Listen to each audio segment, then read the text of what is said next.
So welcome to this session, Deep Agents, right? As I mentioned in this session, we are going to explore what is Deep Agent. You guys would have heard definitely what additional, like why do we even need Deep Agents? And even before going to that, we need to understand when does a regular agent fail so that we need a Deep Agent, right? So we're going to understand the concept in the first session. So let's begin with it now. As I mentioned, I'm going to use two libraries, LangChain Deep Agents and Claude Agent SDK. So mainly focus will be on this, but both work similarly. Both the only difference is that LangChain is open source, Claude Agent SDK is not open source, and LangChain is model agnostic. This is not model agnostic. So by model agnostic, I mean you can use any LLM in Deep Agents. Guys, please mute yourself if you are not speaking, else I'll have to remove, please. And Claude Agent SDK is not model, it only works with Anthropic model. Okay, so that is the difference. Now let's start with it.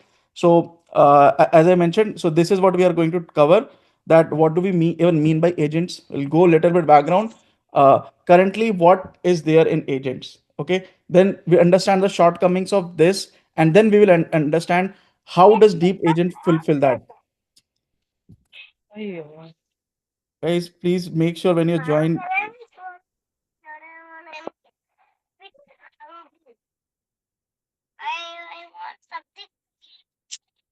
Don't make it fall, no. I don't even know who is speaking.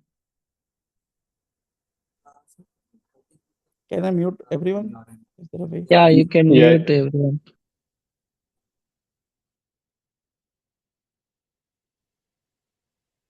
Okay.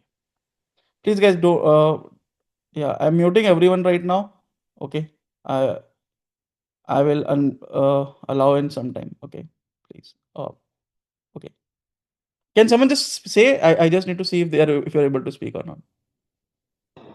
Yeah, yeah, Yeah. I'm able Okay. to. Okay. Okay. Perfect. So let's start it. Sorry for the interruption.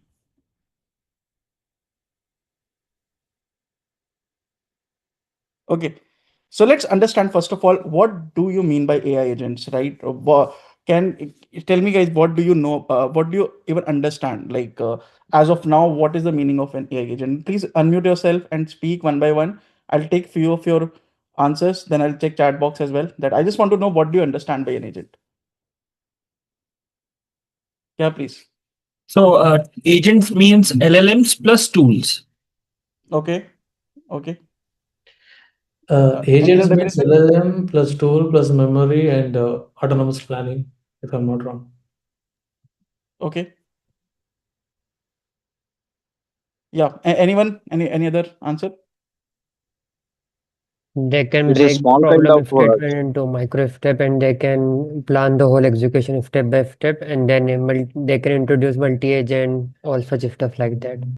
But but the main idea is that, as someone said, what do we understand as of now is when we talk about React agents, right? It is reasoning and acting. So an LLM with the tools, that is generally we call an agent, because when we send a text to an LLM, it just replies text, and when it has tools associated with it, it executes the. I mean, it has the capability to invoke those tools, and they basically invoke and they provide the result. That is what we understand by agents as of today. So the common mental model is that whenever we hear a agent is like LLM tools, and there will be some kind of memory that it will retain some memory. So the loop will have observe, think, act, observe, think. Like this will keep on repeating till the task is assigned, till the task is completed. For example, let us say I simply say that read this PDF, summarize. Read this Excel, do some data analysis, and send the results, send the report to a manager. So how will it perform? It will, you take your question, understand, okay, to answer this I need to do three things based on the tools that are given, and then first of all it will read it, then analyze it, then it will send the email. Okay, this is what we understand. So this is like basic understanding. But do you think this is everything? When we now think like this, what do we eventually want agent to do? Is this everything, or it has some shortcomings here? So for example, when you think of an AI agent, what does it come to your mind? We generally think of an autonomous body. It could be a robot or it could be anything that is capable of doing everything on its own, right? If I give it a task, it's not that every time it will run something and it will the result will be perfect. But we want agent to smart enough to understand that the result that it generated is not good and automatically at that time only correct it and give answer to us. So let's say it made a tool call, it should be smart enough to understand that whatever tool call I made, it's not correct, there is some issue with it. Let's say the agent fell in some issue, it should automatically recover. So it needs to have those capabilities, correct? Yes. Existing React agent, tell me, do they follow that? And what do you think is the shortcoming of React agent, React loop right now? Like based on whatever you know, just tell me. It's keep on looping. So is that wrong? It's not wrong, but if something goes wrong, it doesn't understand. Why? Let's say it made a tool call, the tool call didn't came correctly, then it will not fail, right? It can still recover from It there. won't raise it. It won't raise up why specific tool call was made, right? It doesn't learn from its mistakes, like it will keep on. The one thing is that it does not learn from its mistake. That is very thing that of course you store in memory, but memory is just that you store information there. You have to enable it to learn it better. So that by default does not come with React agent. That is the first thing. And also slow response.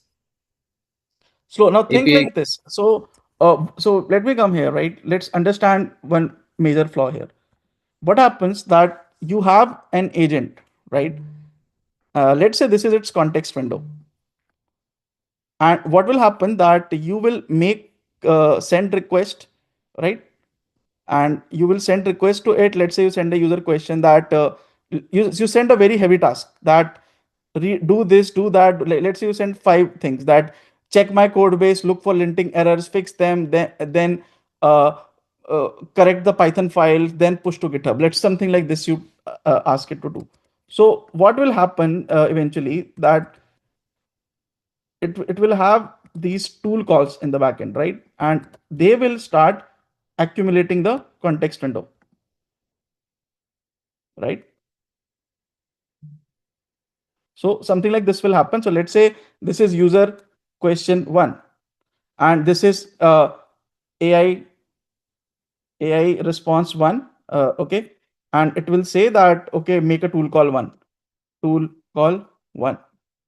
Then tool call 1 will actually happen, correct?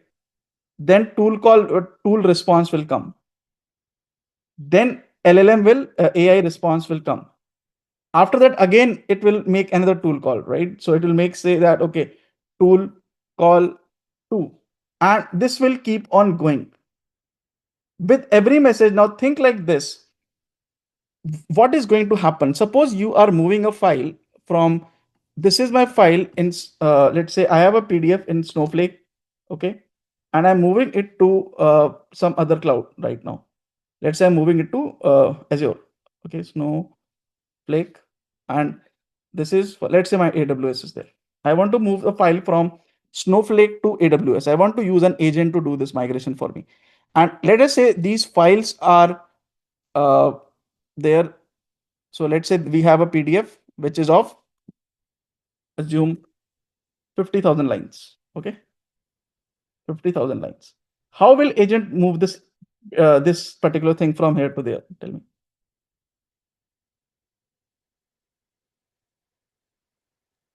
Yeah, I have to move this file from this Snowflake to AWS using an agent.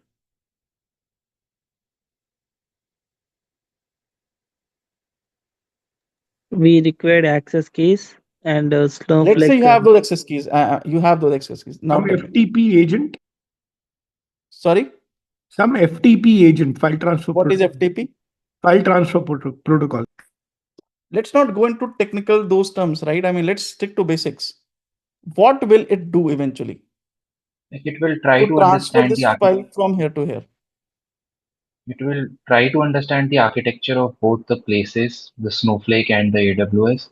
Then it Okay. will read the source, each and every line, and Okay.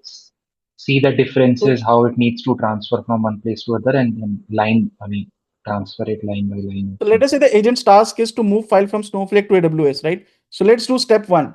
Step one, check connection. Okay, to both. Check connection to both AWS and Snowflake. Correct. That is your step one. Second step is to what? What it will do next? Structure check. Let's say everything happened in step one. Start reading it. Opening the file. Read the file. Okay. Read the file. Then what? Process the file. What do you mean by process? Means transferring the data from An Snowflake to agent AWS. cannot transfer, right? And how can agent transfer a copy from here to there? Does LLM has any copy option? What it will do? It will You can load use all the PDF file there and put the lines one by one, I mean, or create a text file and convert it to PDF later on. So you're saying that it will copy the context of this. So can I say that you guys are saying copy the text in context window? Let's say this. Now the fourth step, create a PDF in AWS, let's say a blank PDF. And let's say fifth step is copy the content in the file.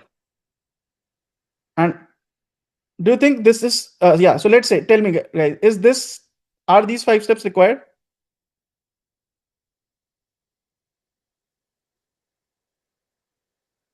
yes, sir.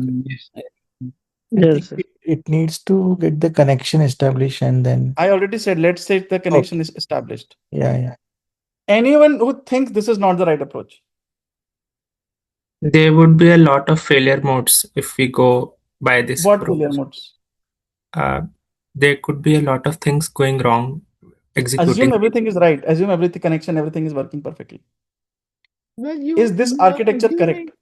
You are assuming that the context window has enough space to copy the 50,000 lines from one to the other. Okay, let us say that is the first point, right? Context window assumption, that's what you're saying, right? Okay, let us say even if it is, let's say that we have 2 million context window, this line is 50,000 lines. Okay, let's say even we don't have that problem. Now what? Okay, so even then, right? I mean, we've copied the contents, but now you don't. I mean, you still need to do some kind of checks, like checksum or whatever, just to make sure that the content copying has been done correctly. And let's say you did that also worked. Now tell me.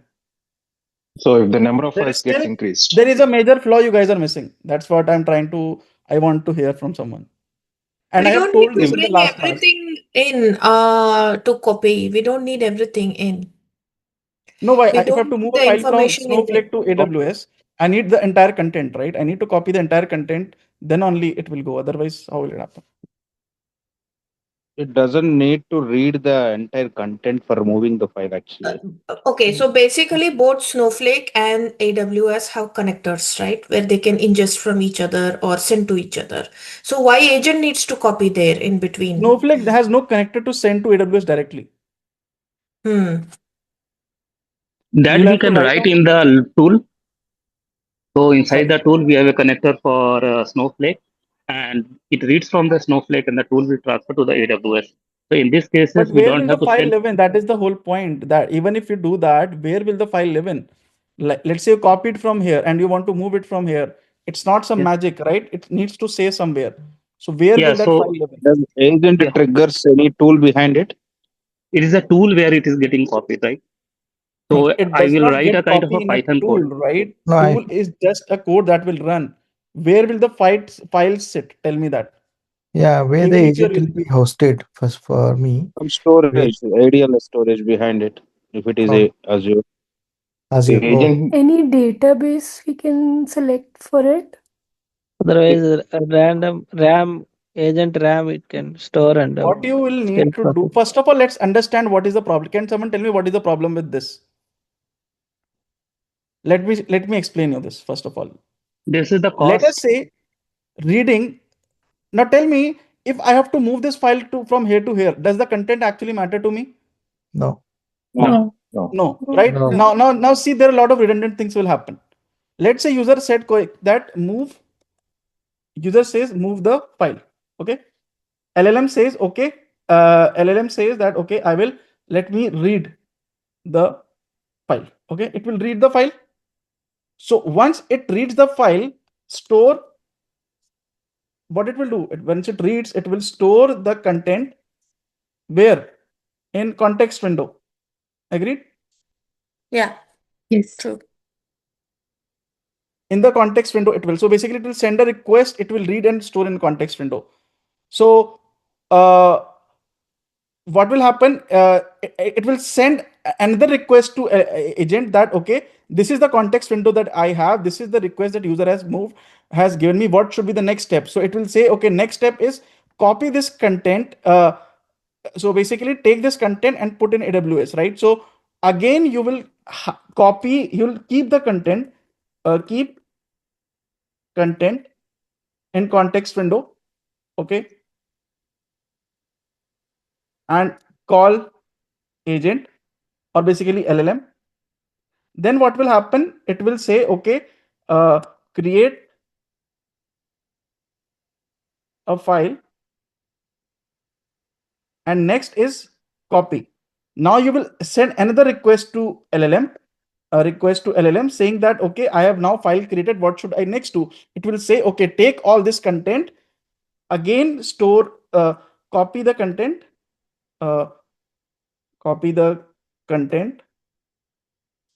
and paste to file. So what is happening here? If you try to see, unnecessary, the LLM is reading this file in its prompt window here, here, here, and here. 4 times it is reading where it's not necessary at all. Yes. Do you agree or not? Yes. Context window is getting bloated. Context window is getting bloated, and which is totally unnecessary. What if you would have done something like this? You would say that, okay, I will copy this file from Snowflake. I will put it in a basically workspace, okay, which will lie it. Now this workspace can be anything. I'll copy this file from here to here. Once I copy, I'll get the location. Okay, so let's say I get the location of the file, that this is the location. Now instead of pasting 50,000 lines, I just need to provide to LLM, the agent, that I have a file stored at this location. I have to send to AWS. What should I do? So this copying content in the context window will totally disappear. So where you were spending 3 million tokens in just moving one file, now you'll be spending only 10,000 tokens. Do you guys get this concept or not? Not really, because now you're assuming that there is a way of getting from workspace to Window concept, I didn't get it. Sorry, what you didn't get? No, so you are moving the file location to some window, you said. What was that? Is that some kind of tool or what it is? I'm downloading a file from Snowflake. I'm keeping it in some location. Okay. To LLM, I'm never passing the content of the file. I'm just saying that I have a file stored at this location. Okay. Now I want to move from this to this. I can write a function, right? That, okay, upload this file from my local to AWS. Can I write on that code? Yes. Yes. The problem is moving directly from here to here, but I can create a function that downloads this from here to here, and another function that pushes file from here to here. So will it be RAM or hard disk? Because RAM will. It will be hard disk. It will be hard disk. Okay. Because RAM it will take lesser time, right? I mean. It will take lesser time, but the file size will get higher, right? I'm not talking about just one file later on. There will be enormous files which will be getting transferred. Okay, got it. So do you get the difference? Sorry? Will it require trigger here to identify the file is coming, incoming files are coming? agent should be able to read that. Agent will read that file is whether it has come here or not. And if it has come here, then it should call the next tool and move it from there. So those triggers agent will set up automatically. But the main point to understand is that when I have to transfer a file from one place to other place, I'm just giving one example. It does not need to read the content of the file. It just needs to understand the location that, okay, I'm taking a file from this place to this place. And now I know this location. I can write a script that move the file from this location to AWS and just run that function. I don't need to actually copy all the context window. That's what I'm trying to explain. Do you guys agree with this or not? Yes. Yes, sir. I'm spending context window bloating, which was going to 3 million tokens to just only 5,000, 10,000 tokens. That much we have reduced. So how much large amount of data it will store in the local? It depends upon your location, right? At any time, I just need to copy from what I need to do. I need to copy from here to here. That depends upon your storage. Let's say my local storage having 1 terabyte of data. So that file having very huge, like 3 GB or 5 GB. So this LLM, I mean, agent will support that much of large amount of data. You're not understanding the concept. At any point of time, the file size does not matter. Tell me why. Because of you are not reading. Tell me. Someone just gave me a package. I'm moving that package from there to warehouse, and then from warehouse to I'm shipping directly to wherever I have to send. Now, the file size depend upon the size of the warehouse.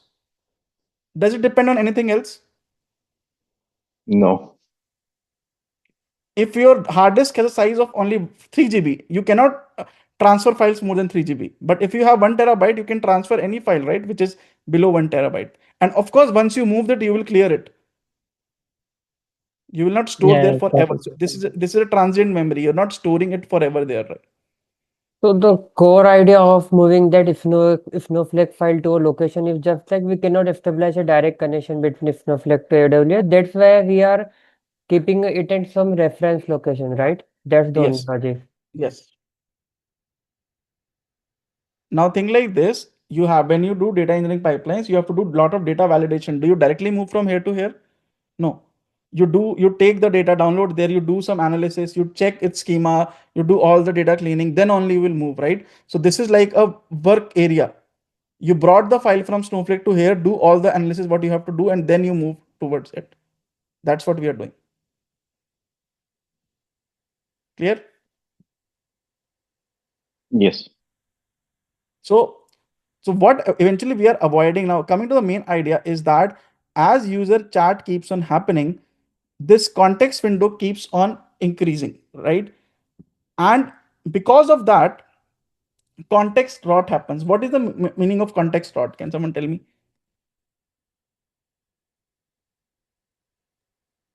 Sorry, what did you ask? Context rot. Context rot. The context has gone like so much, like in volume or in size, that now the LLM is not able to answer correctly or has lost all context. Like whatever we are trying to tell, it's not able to understand that. Can you guys give me an example? It can contain the same data repeatedly. It can miss the starting. It So can like- miss the relevant information in the starting that we gave. I mean, in the starting. Yeah, and the important information will be buried. Yeah. And we can have the memory loss because of the number of token limit.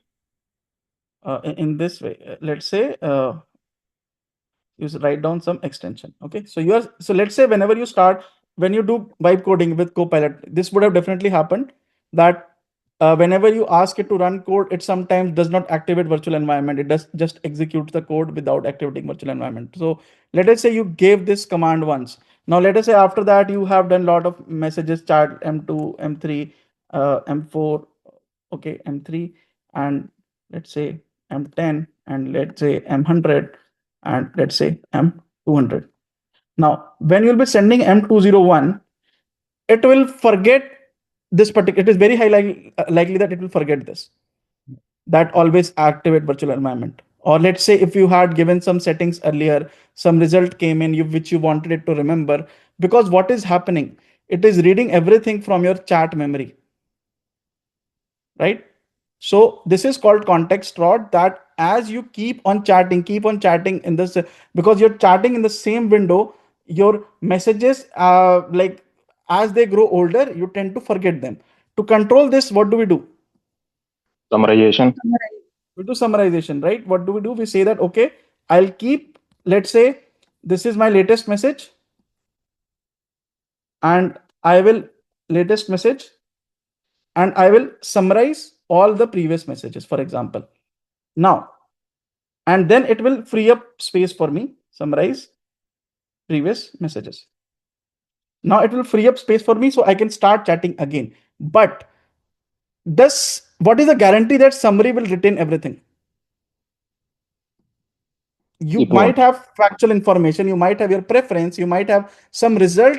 For example, you ran some result and you forgot in somewhere in M50 and all that. In summarization, it is not necessary that it will maintain that. Correct? Yes. And over the time, if you keep on summarizing, there is highly possibility that you will lose the context. And that is the biggest problem with regular agents. Now think like this, you have to, okay, again, I'll show you with example as well, but this is the meaning of context rot, that over the time, when you keep on chatting with your agent, it loses its memory because of the summarization process. Okay, so let's come back to PPT now.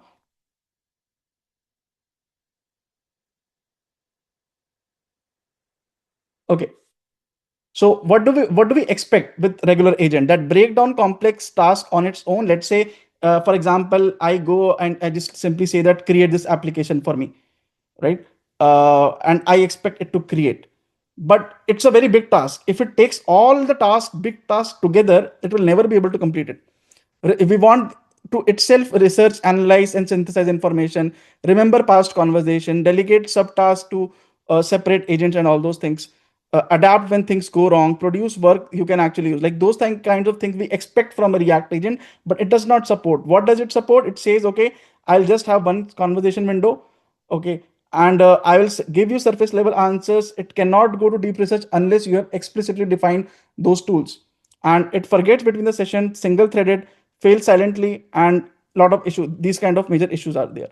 Okay, so this is what we say now. Okay,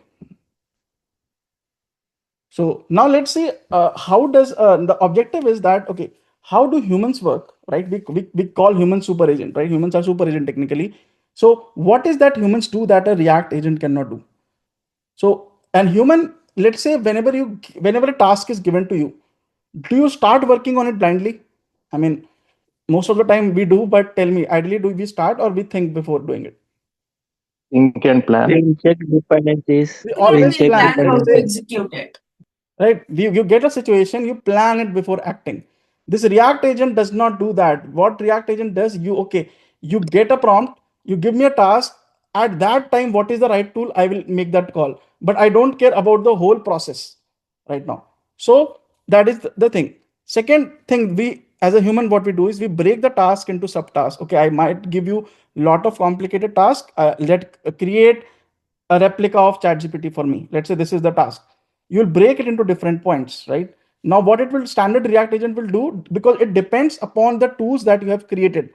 So it will start creating a big application at once. Might start writing entire 100 files together. That is the wrong approach.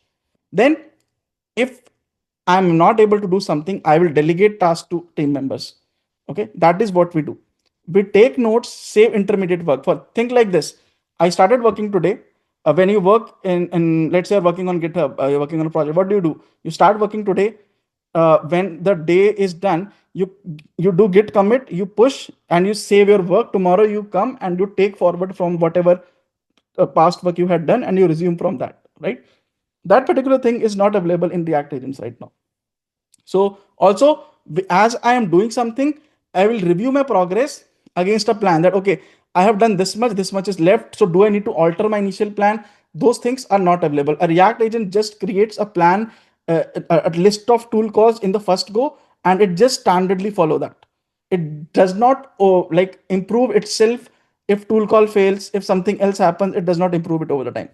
So basically adjusting the plan when things change, and compiling final output from all parts and remembering things for a long time. Again, we'll come to this. So these are the shortcomings of a React agent, that it receives a prompt, start immediately, no decomposition, it works alone. A React agent cannot create an agent of its own. Everything lives in a context window, no progress tracking, cannot detect or recover from drift, and output is whatever it is generated last. Okay. So as I mentioned, these are the basic, I would say, failures. As I show the context window exhaustion, which we just spoke about. Step 1, 0.9K. Step 2, step 3, step 4. By the time you reach to step 7, it has reached to model has spent enough context window outside. Okay. So now see like this an example. Agent asked someone to compare 5 SaaS products. Let's say it says that compare these 5 SaaS products and evaluate against 8 evaluation criteria. So how will you break this task?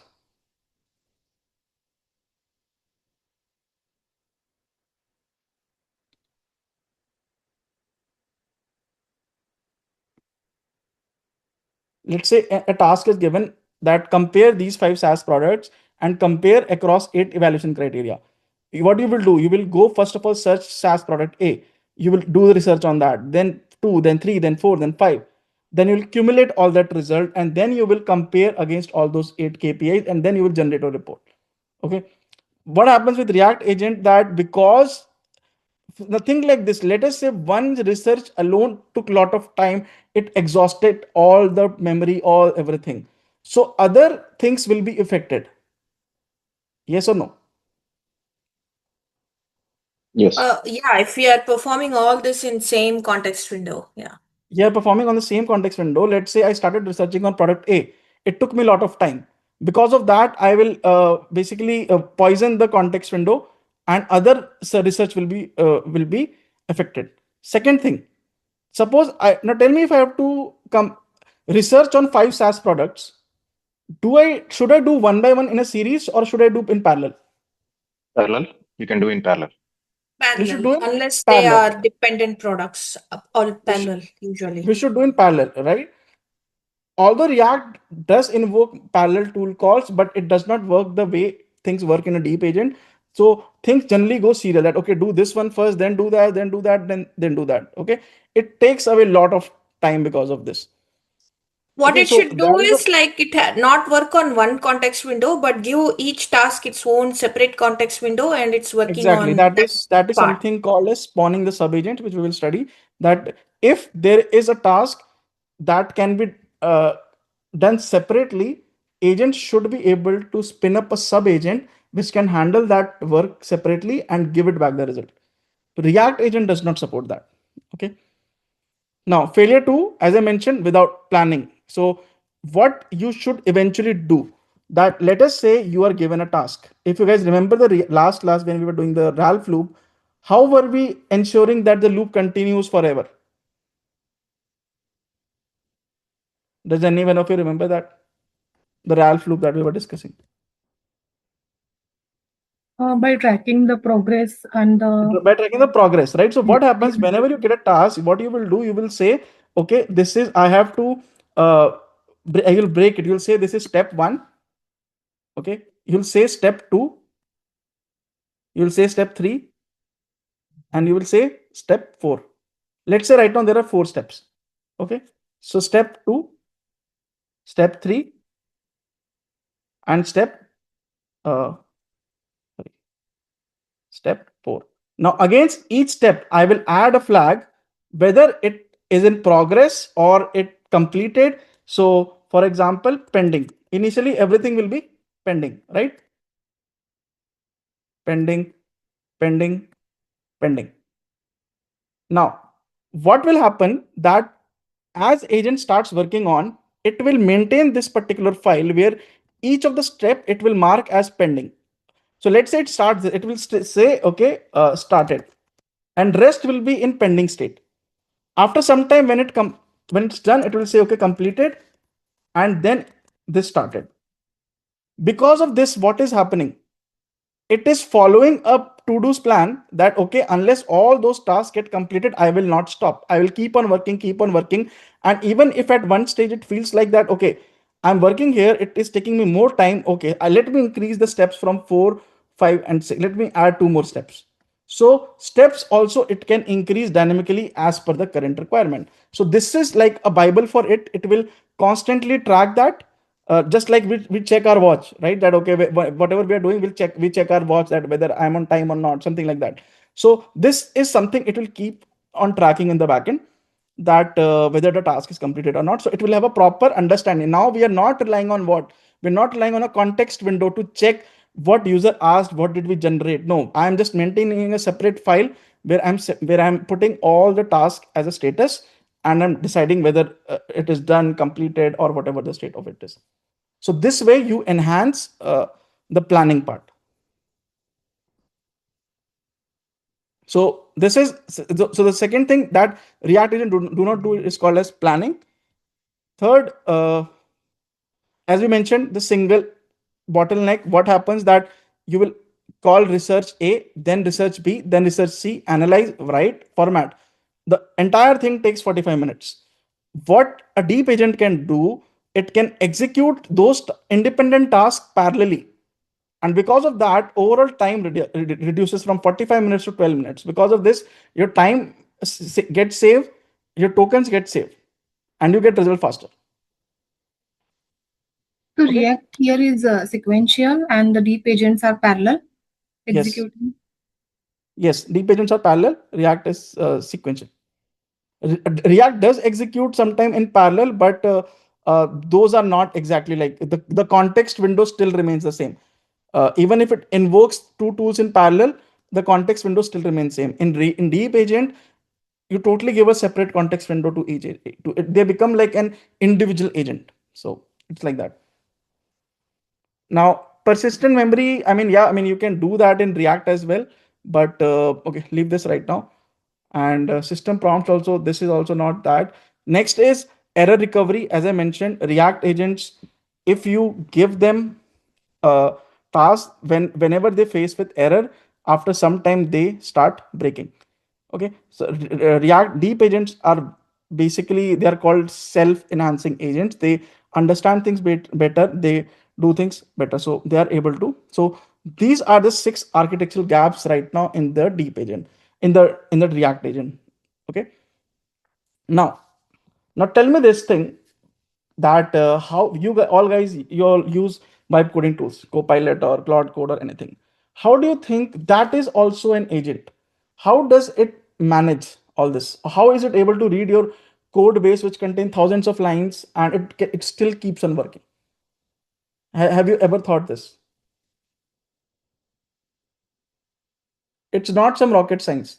It probably doesn't. It just understands what the code structure is, because it doesn't need to know every line. It just needs to understand what function to call. What function to call, as in the sense of, if it's designing or if it's extending your code, then it just needs to know which function. I go to let's say I open I come here. Okay, I simply say that I go to new window, I create a new project, and I say start a Claude Code. I say that create this application for me. It will start doing a lot of things, and it will never not stop, keep on working. Have you ever thought how does that happen? Because that is also an agent. It follows a similar approach, like it orchestrates different agents into doing multiple tasks. Maybe assign each file or set of files to each agent, and then take inputs from it, and then provide final input to us, which is the user. Okay. Anyone? We are going to discuss this right now, but anyone who has any thought on this?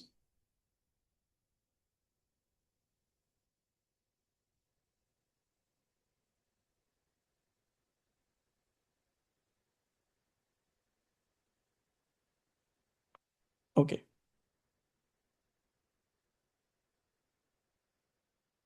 So now let's study about deep agents. Okay. Deep agents, basically they are React agents, but with these additional things. Okay. Right now they are looking like a lot, but let's understand each of thing one by one. One is something, so deep agents use the same tool calling loop as React agent. So it is no different than React. It's basically something in addition to React loop. Okay. That tool calling still happens, but the way it happens in deep agents is a little bit different. So the difference is the infrastructure surrounding, okay, and a full set of capabilities that we provide. The first thing that we provide, any deep agent comes with by default is called a planning tool, and it comes by default. You don't need to create it. It comes by default whenever you go. So for example, let's say very simple thing. I come here.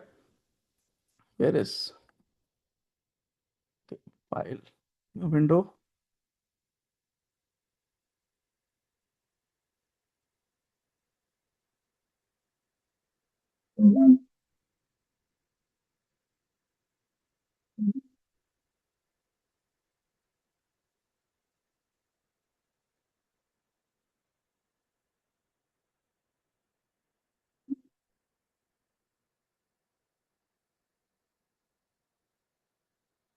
Okay, let's say I open Cloud Code here and I ask it that create a data analytics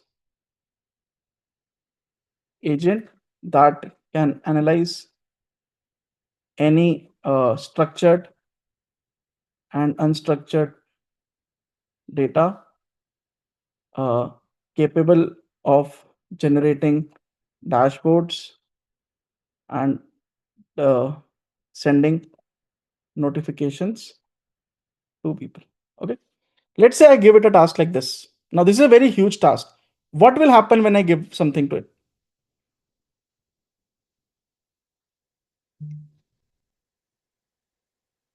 It's going to plan. So when I enter it, you see here, this is ask before edits. Now, first of all, it will understand the current project state. Okay, let's say, so these all are what? These are tool calls. It is making a tool call to read file, tool call to read by this all different files. Okay.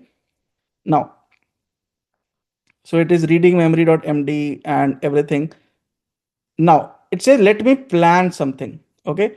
So what is it doing? First of all, it is understanding, and it will ask me few questions and it will start planning the things. Okay.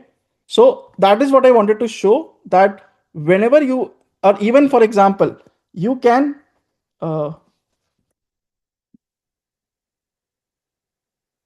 okay, you have three modes here which Cloud Code provides, or anything provides. You can go into, so this is edit automatically. This says that, okay, all the tool calls you do automatically, don't ask any permission from me, just keep on doing. And this is called a plan mode, that here when you give it something, it plans, and then it asks you that this is my generated plan, now do you want to follow that? Then you say, you can accept it, reject it, edit it, and all those things that you do.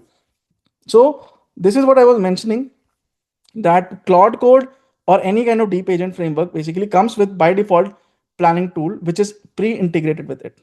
Second thing that comes with it is called sub agents. As I mentioned, that deep agents have the capability to spawn sub agents on its own. Let us say I gave a very complex task that take this data, first of all do data wrangling, then clean it, then understand, then once you're done with it, then send email to someone, something like that happens. So each of them itself is a big process, right? Doing whole data cleaning, understanding data, doing data analysis, everything is itself is a big process. So instead of putting in the same context window, it will spawn sub agents which will be able to handle things better. So let me show you that here as well. So this is sub agents. So what happens, that this is your main agent. So deep agents can create sub agent to delegate work. You can specify custom. So you have to define available sub agents, that these are the potential sub agents it can take. Then whenever, and it will invoke only when it needs. So it's like when you need, you deploy, it will automatically invoke it. Otherwise it won't do. So it's not mandatory that it will do every time. So this is the main agent. It will it can invoke a research agent, it can invoke a coding agent, it can invoke a general agent. These all will work together and to finally give it the result. So same thing happens in Claude agent as well. If you come here, SDK references.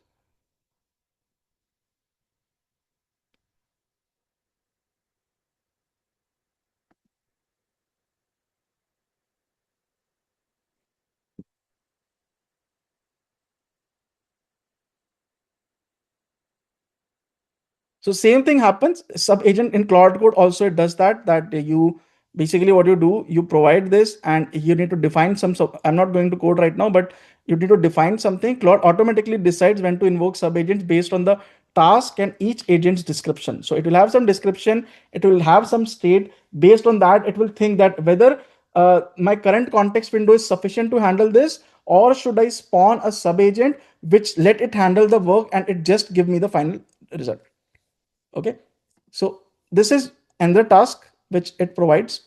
Now let's come to the next thing. Now, So, file. I think I have a question. Yeah. So if I have like the parent has a number of sub agents, and sub agents are reporting to the parent, right? Won't Yes. we get into context poisoning if the reportings are more? No, it will not happen. That's what I'm saying, that what will happen when an agent spawns sub agent, the memory is separate.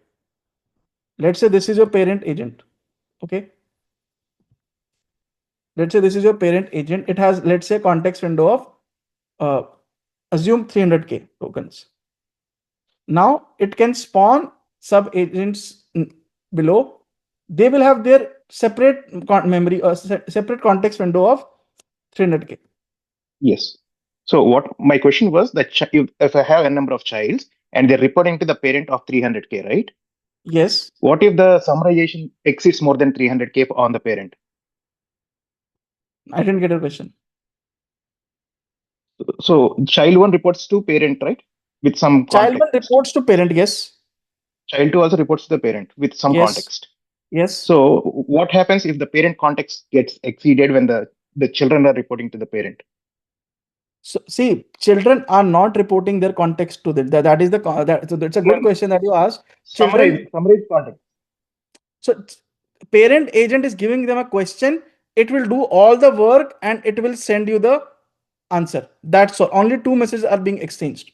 That's Okay. all the context that is happening inside what child is doing is its separate task. It does not poison with the parent's main context window. So as a user, when you are chatting with, okay, you won't even get to know. So think like this, you are chatting with the parent agent, correct? Yes. You care about this 300K. You don't care about this 300K, this 300K. Okay. Childs are doing the heavy lifting and submitting on the minimalistic thing what the parents to the parents context. Yes. And one more thing, child cannot spawn their subagents. So it cannot go below this, that a child also starts spawning subagent. That right now is not available. Maybe in future it will come. So it only goes one level deeper. Got it. Thanks. Any question, anyone on this spawning subagents? Yeah, I have a question. So regarding subagents, like, is there usually some kind of a preset limit on the number of subagents that a parent agent can create? I'm asking this So because you have to define yeah. that. You have to define that. So it's not that it will create out of its own. You need to define that freehand. So if you see how it is working using sub agent, you create a research agent. So you'll say def internet research. You'll say research sub agent. Okay. And you'll say sub agent equal to 1. Now you can add multiple here. When you're creating a deep agent, you're providing sub agents equal to sub agents. So whatever you define will go here. It can be any number of list. Now it's up to the orchestrator agent whether to invoke that or not. Okay. The reason why I asked this question, like taking your earlier example, like if you're doing research on 5 or 10 SaaS products, so it would probably create multiple instances Yeah, it will of that create what same. it will do. It will. So see, now here comes your prompting for deep agent. How well you have prompted. Because this is a scenario, it's a very subjective scenario. Let's think like this. You got in a scenario that you have to do five research. Okay. Whether shall you spawn 5 parallel subagents, or you want to do everything through one. So you need to provide this in the prompt for the deep agent, that whenever you arrive in a situation where you can do multiple parallel tasks, so do them rather than spawning a single subagent. So your prompting matters there, because subagents get spawned by the prompt that you have given. Got it. Okay. Yeah. Thank you. Yeah. So this is the second part. Now, one very, very important thing, the two more concepts which are there is file system and sandbox execution. Okay, rest all are something we can understand. You guys would be knowing. The two new things which Deep Agent does heavily is called file system and sandbox execution. So let me cover this part. Then I'll take questions and we will go for the demo later on. So what happens right now? Think like this. You gave it a task, right? For example, let's say come here, I ask it, create a file, @abc.py for me. It will say allow write, okay, allow edits, and it will create a file abc.py. How was agent able to create a file? Have you ever thought?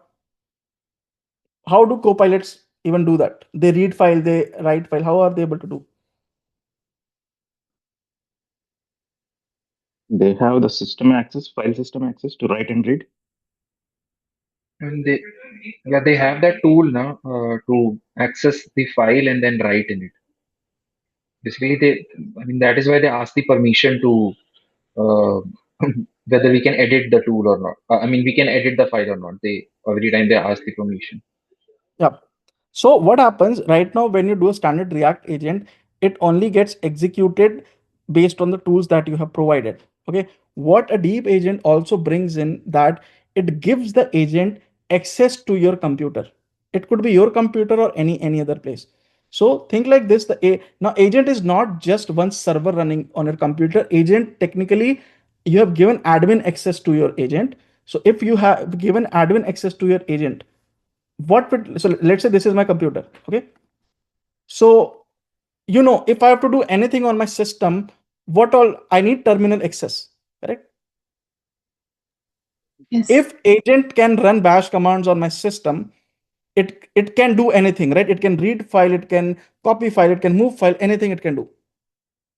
Yes or no? Yes.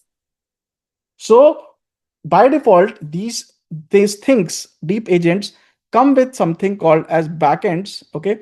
These are nothing but you provide them access to so what do? You provide it access to a certain backend.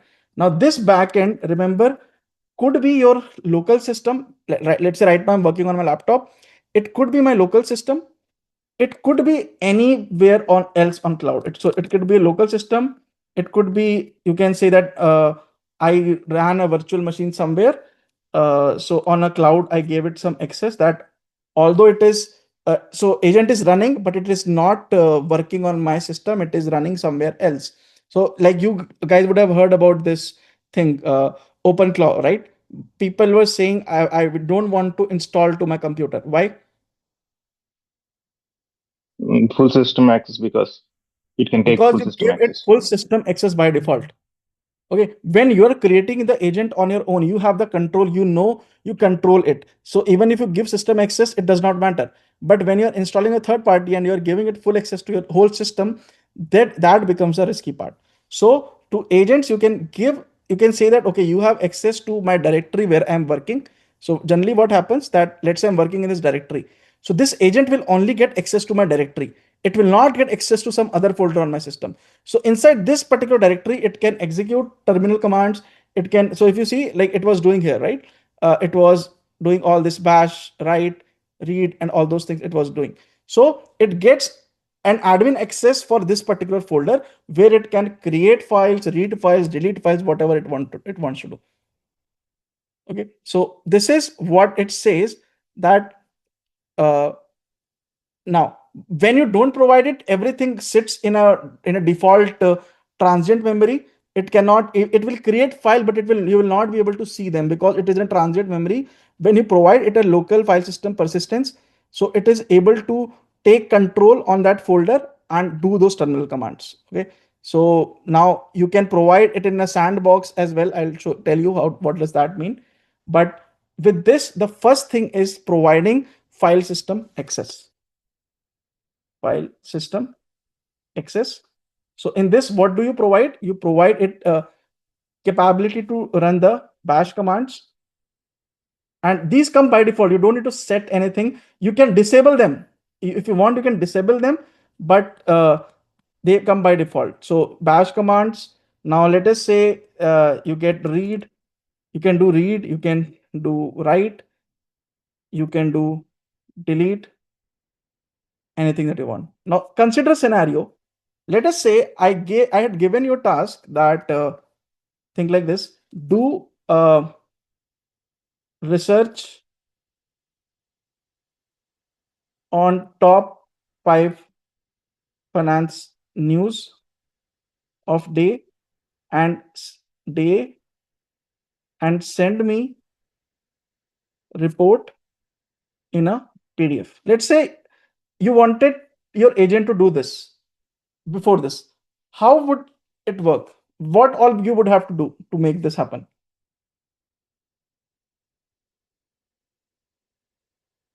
Or let's say in a document file right now. Suppose before this class, I told you that you want to create an agent that can do this task. What would you do to create such an agent?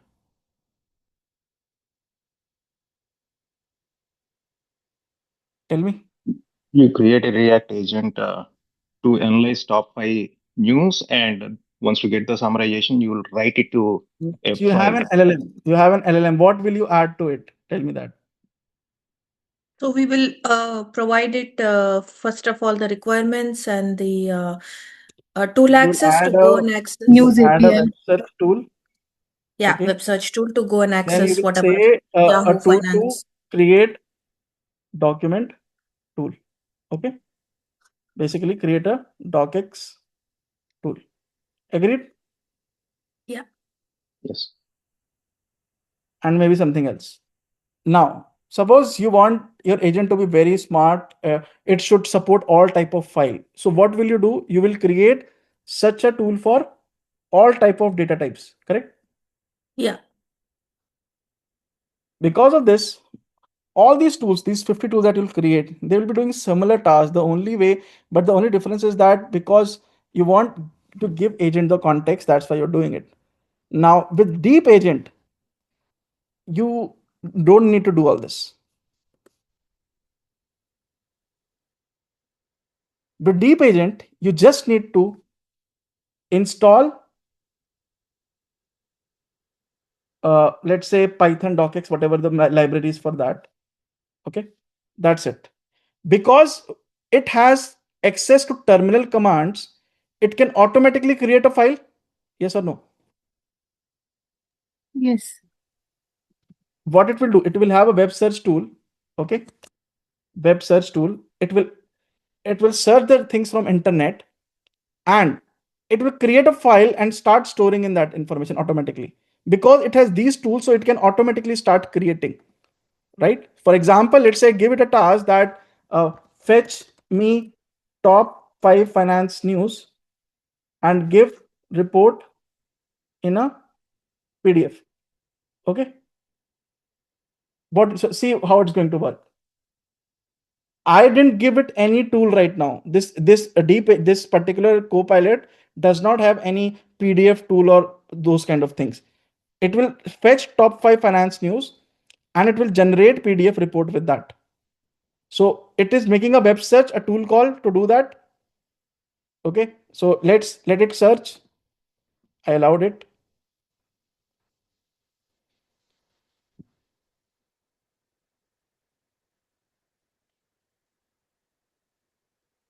So it got the news from, okay, now what it will do, first task is done. Now second, generate PDF. So for PDF, what is it doing? It is installing the library, which needs to be, so I'll allow this installation of this library. And now it will just make bash commands to create those files.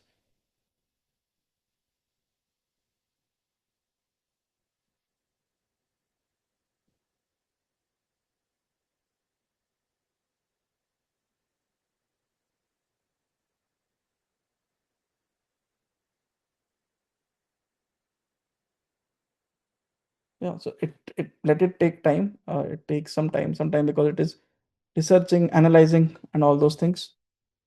So install this for PDF generation. See, it created a file here, I think. Python generate report.py. It created a file automatically, bash generate. So what is this? In Python generate report file, and that's it. Okay, so it created, where is generate report? It created this code on its own.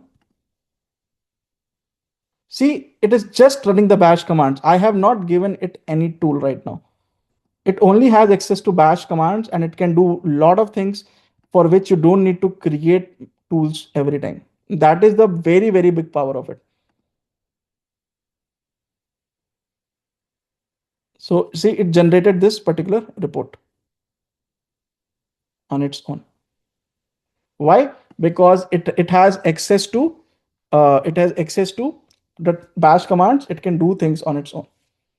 Clear? As well as But it can search a web search as well, automatic. Like we do not have to explicitly write a function, Yeah, to call web search generally comes by default with deep agent, so you don't need to write down specifically. Satvik, but it is happening in your local. Every time Yeah. it is asking, it is going in the human in loop. It is asking whether I want to proceed or Yes. not. So everything is Yes. working in the local. But when I will deploy the same agent in the production Yes. or in the UAT system in Yes. Kubernetes pods, right?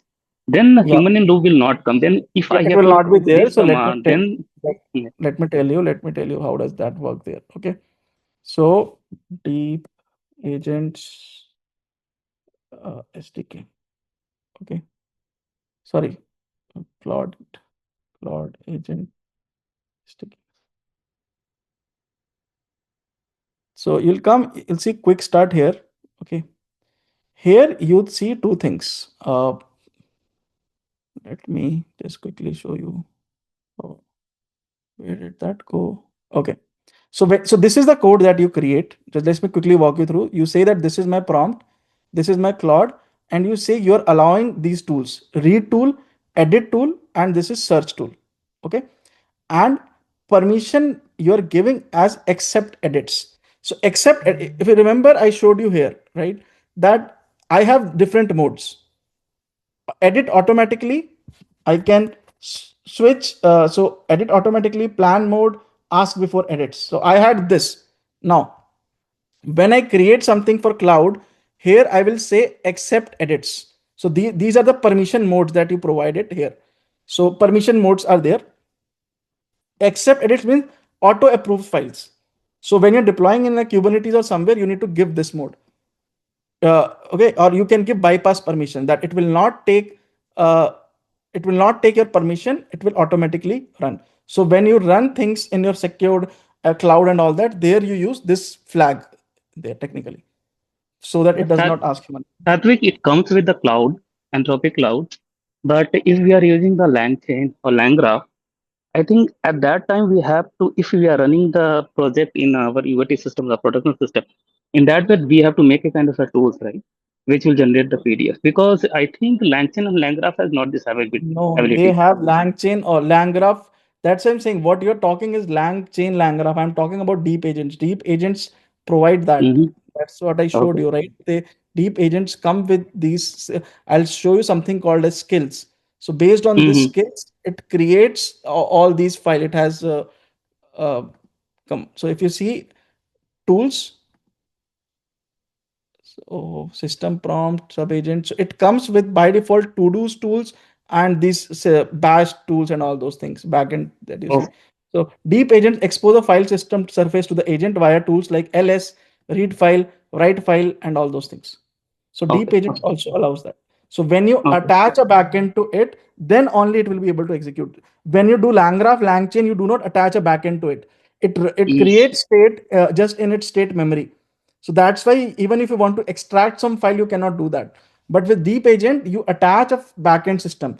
So a thing like a computer with it. So in that area, it can run file, create file, and all those things it can do. Okay, Got it?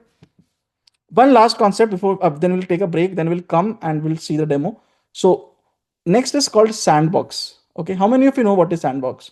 One question, with respect to backend, it is what we build or backend is standard for every deep agent?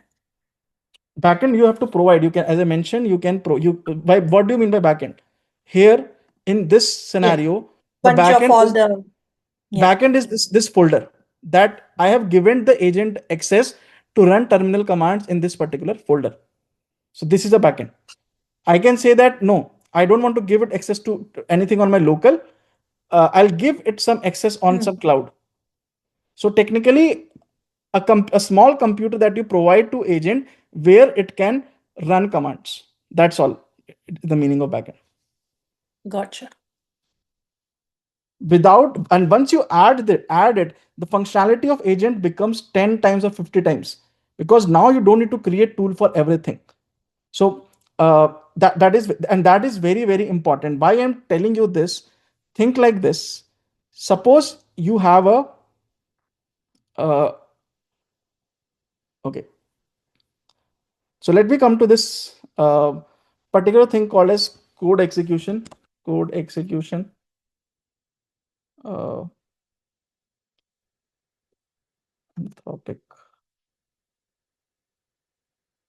Okay. So what happened now? Think like this: you create an MCP server, for example. Now MCP server has different tools. So let us say you have an MCP server here, and you have different tools. Tool 1, tool 2. So how do you increase the capability of MCP server? Is basically that you have to write down tool every time. I want to build a capability that I will not create more tools. Let a request come. Okay, let a request come. Based on the request, let agent dynamically generate the code, do that work, and give the result back. So I do not want to create all these tools every time, because the more tools I create, more heavy it gets. But before this, let's come to understand first of all what is sandbox. Now, anyone who knows sandbox? Yes, it's a temporary space to work around in the memory.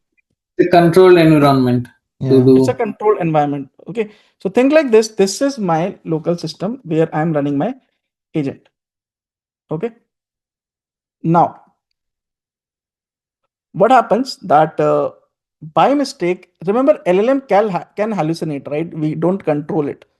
So let's say an agent gives a response, a tool called that remove file, delete files, or send this API request, or any kind of thing. LLM can generate any kind of request. And now given that we have given it bash access, it can execute those commands. So technically, agent can generate those commands which are risky for you. And because AI generated code, you don't trust it right now, right? It could generate anything. And you want, what if it starts sending an email to someone? Okay, and think like this: you have deployed your agent in a Kubernetes container. Their agent executes something in its terminal, and because of that, the whole system gets hanged. So what is happening? Let's say your particular app is running in Kubernetes. Now what happens? Agent got a request that, okay, analyze this file, do something, blah blah. Agent does a, let's say, bash command. Because of that bash command, what happens? The entire the system, it gets hanged. So it will affect your service as well, right? Your whole application will go down because of the because of this execution of this command. Yes or no? Yeah, yes, Satvik. Sometimes. So what we do, that because we don't trust the AI generated code, we gives it a temporary environment in the right side called as sandbox. Okay, we call it sandbox. Now this sandbox has no network connectivity. It cannot send network connection request and all those things. So it is basically totally isolated from external world. And whenever agent will generate a code, so let's say this is the agent which you have running here, and agent generates a code. That code will be created here, but it will come here for execution. Okay, so it will get executed in an environment called a sandbox, so that this testing is secured. and whatever the result is there, you will return it to agent then. So that's how you make the AI generated code execution little safer. Now to do this, there are a lot of sandboxes available. The one which we are using today right now is called Daytona. Okay, so it's a secure infrastructure for running for executing your codes. So this is specially built for those situations only, that you running secure and elastic infrastructure for running your AI generated code.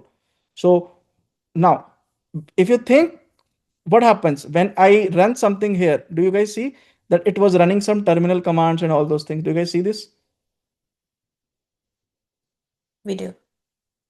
It was executing in a sandbox. It does not execute on a local just to be on the safer side. Okay. So this is an addition that deep agents provide. They say that let agent generate code, but don't execute in this environment, execute in a sandbox environment. Okay. So if I just show you quickly, so what does it show? That execute code in an isolated environment with sandbox backends. Okay. They interact with it and they run shell commands. Because we cannot predict what an agent can do, it is very, very important that its environment is isolated. So it cannot access credentials, files, networks, and all those things. And sandbox are basically for this. So this is your agent LLM, and you have a sandbox where you provide a file system, bash, everything.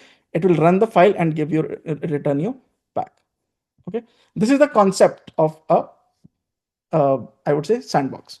So now just quickly coming back to what we were discussing.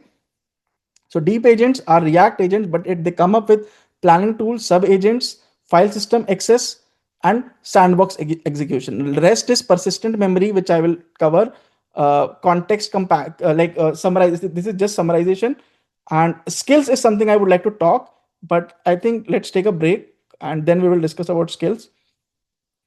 And then we'll come to the demo that I have for you, creating a data analyst agent from step 1 to step 15. Okay, so we have all those 15 steps here, and we will add all these things that I showed you here, okay, one by one, and we'll see how they work.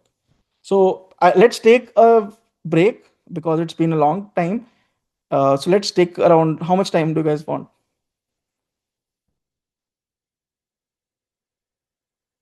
15. Let's take a 20-minute break. Does that work? Okay. Yeah, let's take a 20-minute break because the next part is very important. Don't miss it. Right now, we have just talked theoretical. Let me show you practical as well. Sub agents cannot talk to each other. Someone just asked, can sub agents talk to each other? No. Okay. Next part will be 1.5 hours. Max 1.5 hours. There are a lot of prerequisites, like you need to know Python. You should have experience on working with LLM agentic AI earlier. Daytona is not, so let me tell you, Daytona is not open source, but lot of thing you can, like up to a certain limit, you can use it for free. So right now, I ran all this project in Daytona. I didn't need to pay any money. So for your learning, you can use it. It won't cost money. Like if you see the pricing, you can start for free, and even like after that, see how much it charges. It charges 0.0001 per second. So that's very less fees. So only if your application is very much heavy, you're getting millions of requests, then only it will start meaning something. Otherwise, you don't need to worry about that.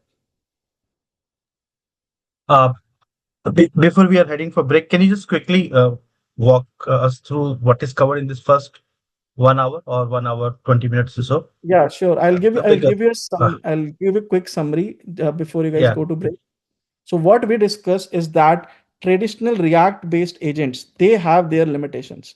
What is their limitation? The number one is that context window exhaustion, because everything happens in a single thread. So over the time, your context keeps on accumulating, and there will be a context rot. Okay, so let's say you gave an instruction long back, it will forget it. So that is something which is handled by which is an issue with React agent, standard React agents. Similarly, we understand no planning capacity. You just give it a task and it starts working on it without planning error. It generates some tool calling plan, but that is not the actual plan. By the plan, what do I mean it? By plan, I mean that keep tracking a file like this. Where did it go? Tracking a file that these are the 4-5 steps, and it will put everything in pending at start. Okay. Put everything in pending, and as it keeps on working, it will keep on ticking these checkboxes. Here also in Claude Code, we saw that example, right? When it was running, it got a to-dos and then it starts ticking them. Where did it go? So if you see this, it got a to-dos. This is the plan. And what does it do? It creates this, it tracks this. As you complete your task, it keeps on ticking those boxes. So that is something, it's not present in your standard React agents. And because of that, they operate in a single window. That is the second issue. Third, as I mentioned, they do things in series. Let's say call a research agent A. When the research agent doesn't work, then B, then C, then D. So a standard task will take 45 minutes or even longer. In deep agents, you can spawn sub-agent parallel agents. So that they work separately in their separate context window and they return the result to it. So it is faster. It does not exhaust the context window. That is there. And main thing was that self-recovery, which I spoke about, which it is not available in React agents. Now with deep agents, we come up with these parameters. The number one is planning tool comes with it. Second, sub-agents. Third, file system access, that we attach a file system with the agent where it can execute bash commands. So I don't need to create tools every time. It will automatically create, it has the ability to create delete files. And if I give a task that do a research on this and generate a file, I don't need to create a separate tool for that. It will automatically read it, create tool, and get the work done. Skills, I will talk after the break. And sandbox execution, I spoke about that. AI generated code is not safe.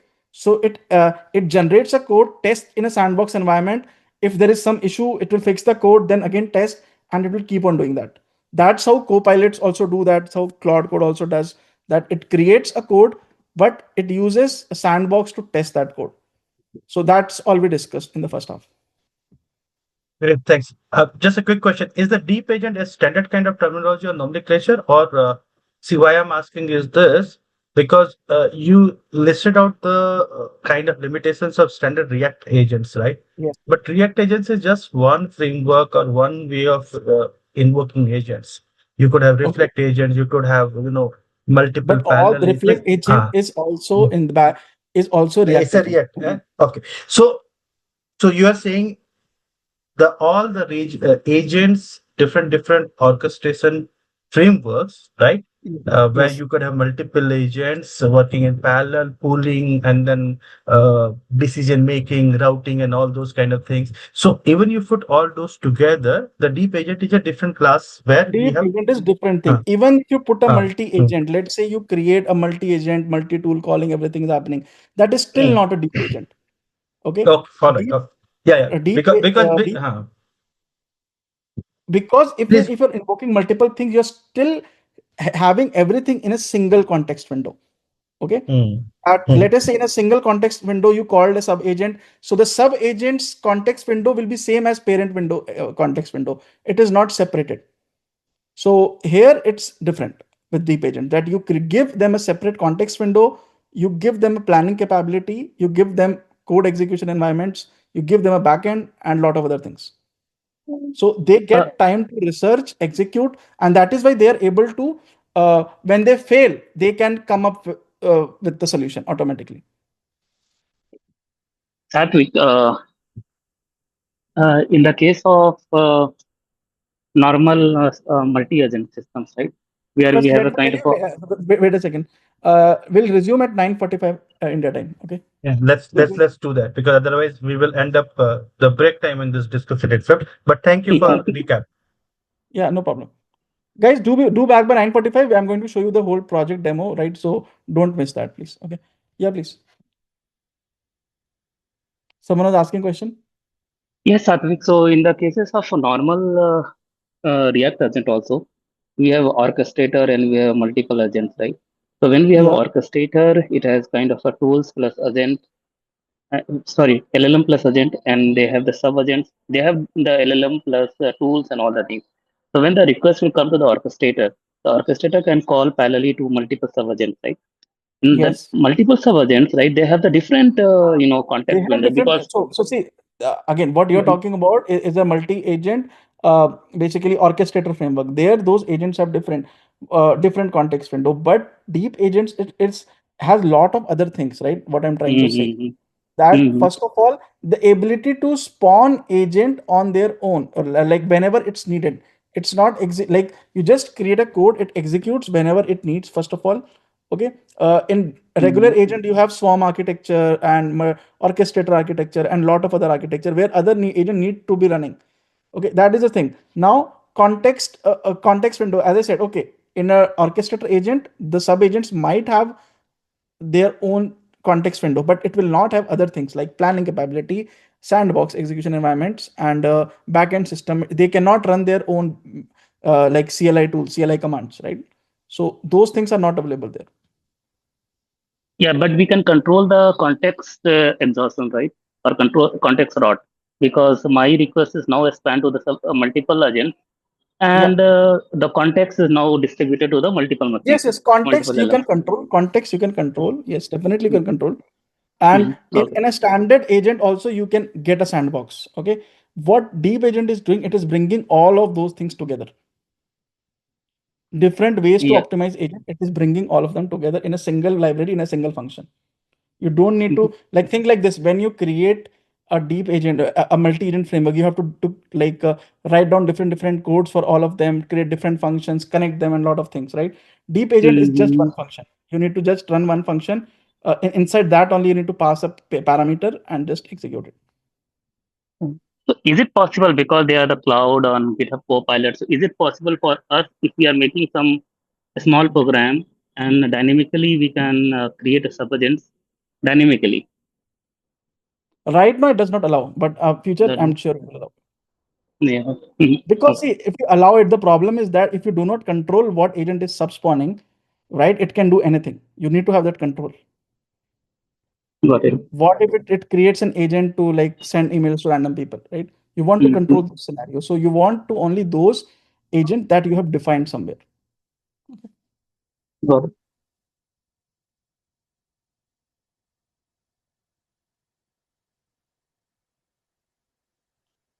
Okay, guys, anyone has any question, please let me know.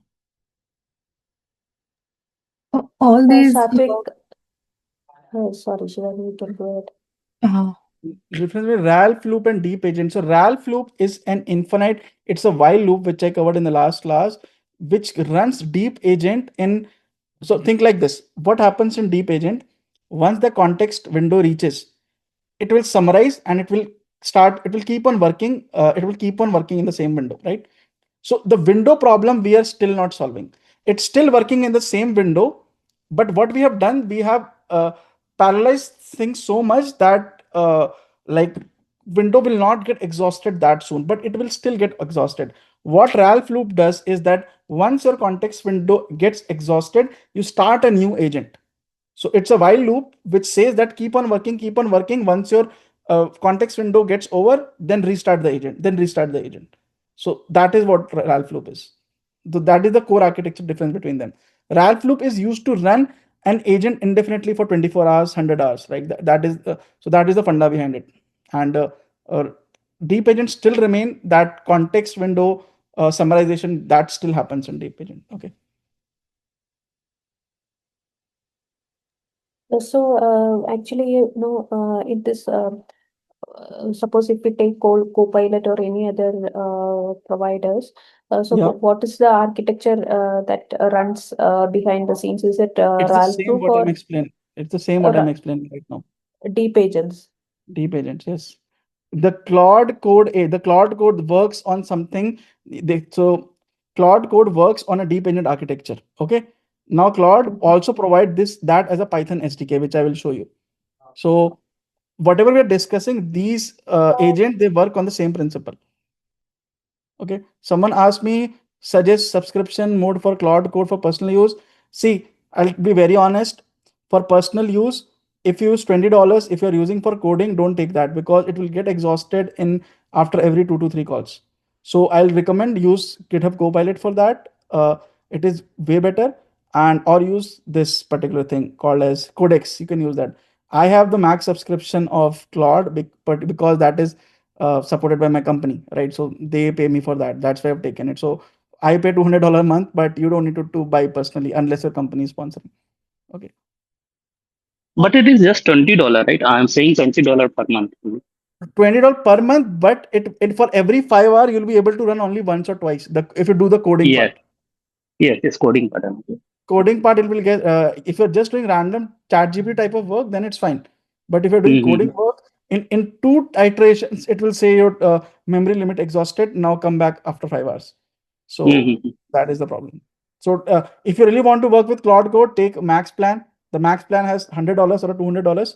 So $100 is 5 times the Pro one, and $200 is 20 times the Pro one. So I use the Pro 20 times.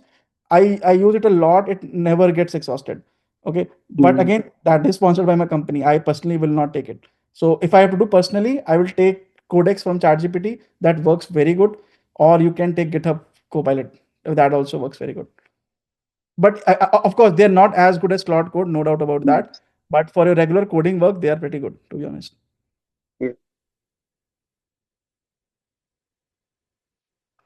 We have 8 more minutes before we start. If anyone has any question, please let me know.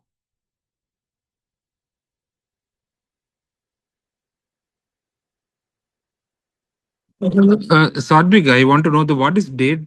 What is the Daytona? What is that? Daytona. It's a sandbox environment, so where you execute code. So basically, it's just like a VMware. Think like this. Okay. Okay. It's just like a virtual machine that you run, and the main thing that it does not has connectivity to internet. It's a secured environment where you run your code, test it, get the result, and done with it. Okay. So it's just like a VMware, I would say. But it's very cheap. No, it's run on any Kubernetes or pod, something you said, You no? don't need to worry about that. They manage their own cloud. So you don't need to worry about that. Satvik, only 7 minutes remaining before you have to start again. So better take a real break. And I'm here let's to get answer ready for the questions next. to people. You guys take break. I am here to answer questions because I know this is an advanced concept. So a lot of people might be in doubt. So if someone has, please ask me and I can speak. I have no problem. All right. Yeah, hi, Suresh here. I'm audible. Yeah, please. Yeah, I was asking that deep agent, does it handle also the memory part of an agent, like? Yes, it handles the long-term memory. I'll show you.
So someone asked this. Yes, Claude Code's superpowers are deep agent architecture only.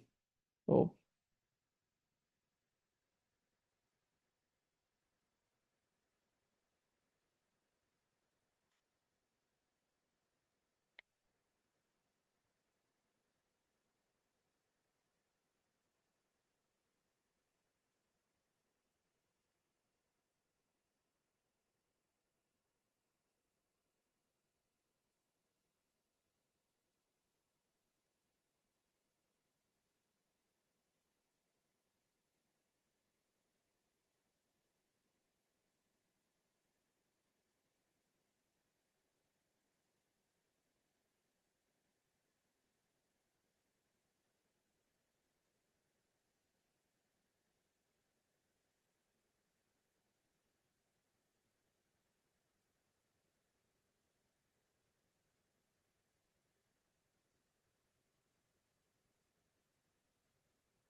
see, I'm just trying to answer this last question which someone has posted, that for every deep agent spending context memory, if I want to handle very complex level project which need more sub agents, think like this. There is something called as trade-off. Okay. If you are doing a very complex project, you can't expect that it will happen at free of cost for you or it will be very cheap for you. Okay. You always optimize on two things: quality versus quality. You'll compromise, or you'll compromise on pricing, or you will compromise on latency. Okay. Now, this feature of spawning sub agents is given to improve the quality of your work. Okay. So if uh, uh, that is the first part. Okay. Now each spawning sub agent, first of all, that context memory is not stored in a database. That is LLM's own context window. Okay. So spawning sub agent, yes, the request that will go, it will incur extra LLM call. It will incur extra thing. But we are doing all this. Why? Because I want to pay. I want a good quality. Think like this. Applications like Claude Code, people are paying money for that. So they want quality because there is some set of audience which wants quality irrespective of price, and some set of audience which is like, okay, no, price matters for me as well, if quality is not there. So accordingly you will design. Got my point?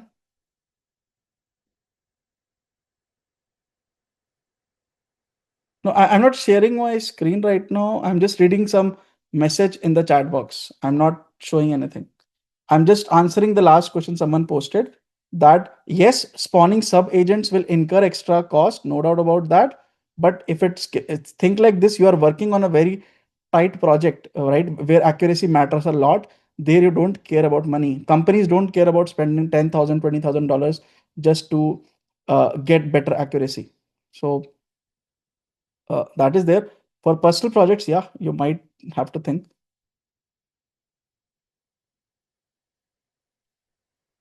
That is why yeah, you will get the recording and material. That is why Claude Code, why is it expensive? Because it does things in a way that you get the best answer. The coding it generates so good. Why is it able to do that? Because of the architecture that it is using in the backend, right? And you are paying for that. So that is the difference. Again, I think we are on the time now. So can we start again? Absolutely.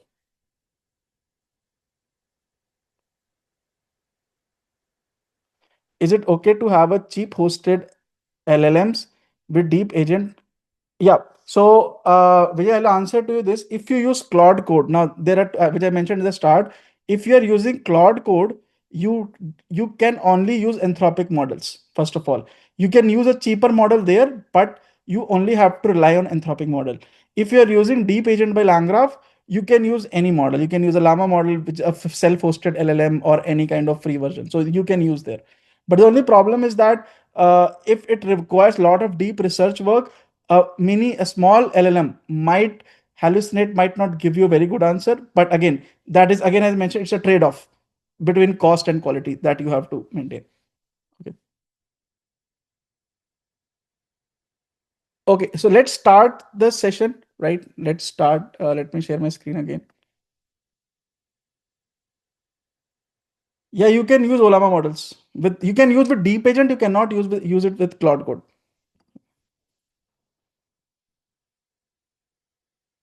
Okay. So far, we have discussed about all the major things. One thing that is remaining, the last concept is called as skills. That is something we need to understand a little bit better. Okay. So did you guys see the report that I generated was, I generated a report right now, right? In a new window. It generated a very good formatting. Did you guys notice that?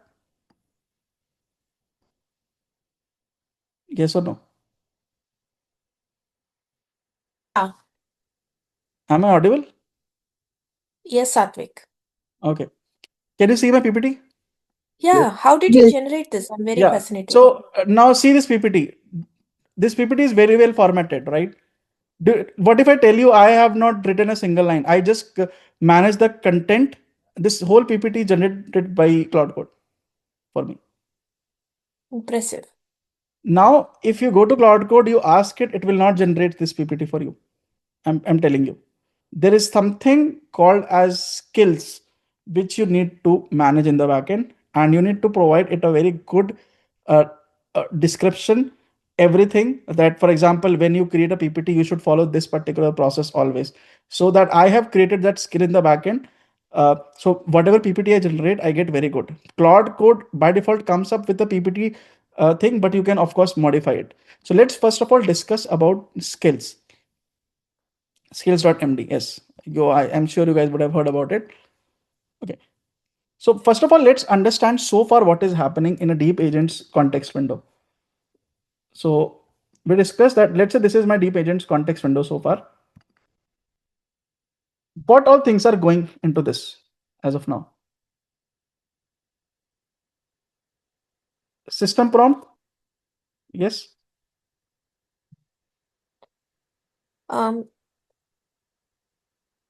Sorry. Tools to use. Yeah. System prompt is going first of all. What else is going? All the tool description will be going, correct? Tool description. So I'll say tool 1. Let's say I have attached 6 tools.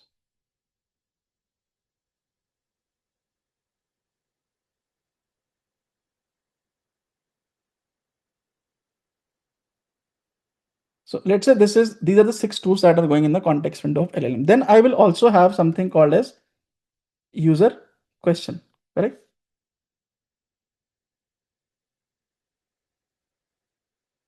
So every time you send request to LLM, whenever you every single request, this particular thing will go as a prompt to it. Agreed? Yes or no? Yes.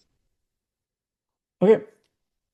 In addition to this, if I want to improve the quality of my agent, just like I generated a very good standardized PPT, there is a thing that deep agents provide that is called as skills.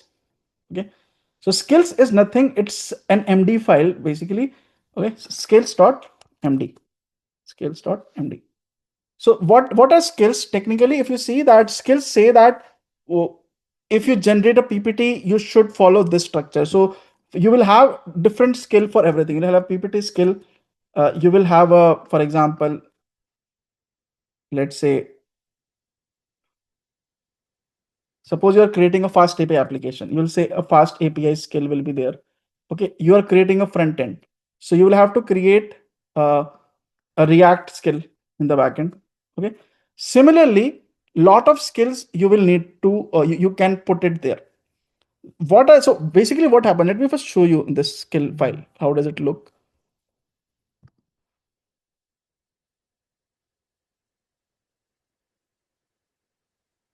Okay. So right now I have created these skills. If you see, a chart design, docx, PDF, PPT, statistics, and SLE. So if I come to chart design, this is my, now let me show you for PPT, for example. This is a very basic one. So what I'm saying that, first of all, it's a YAML format, that name of the skill and the description of the skill. Okay. Then you provide what exactly you need to do. That before any presentation, analyze the content and choose appropriate design, consider subject matter. And then you tell all that okay, for large title, use this kind of font and all those things use, right? So these are kind of standard settings that you do, that always build a palette of 3 to 5 colors, like all these settings you can do in the backend.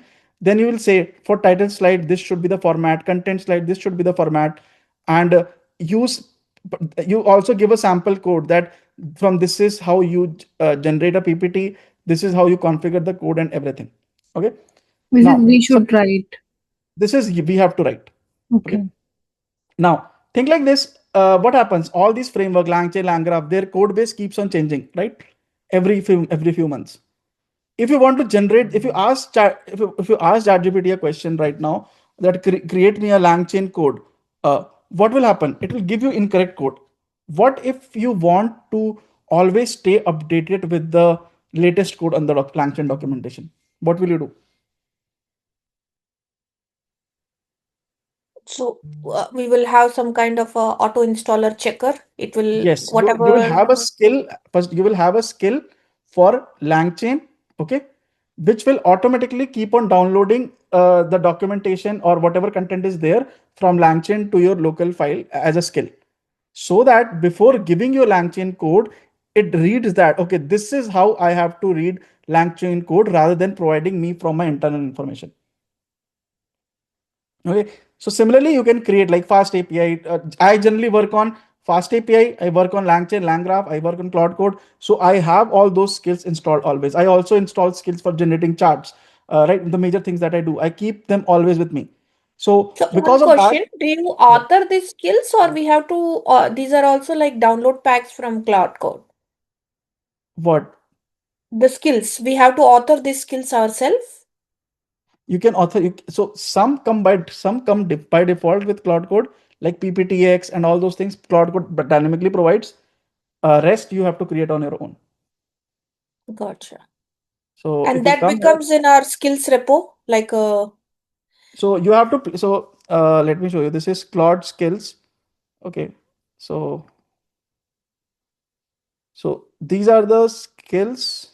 So what happens? They are placed in a folder.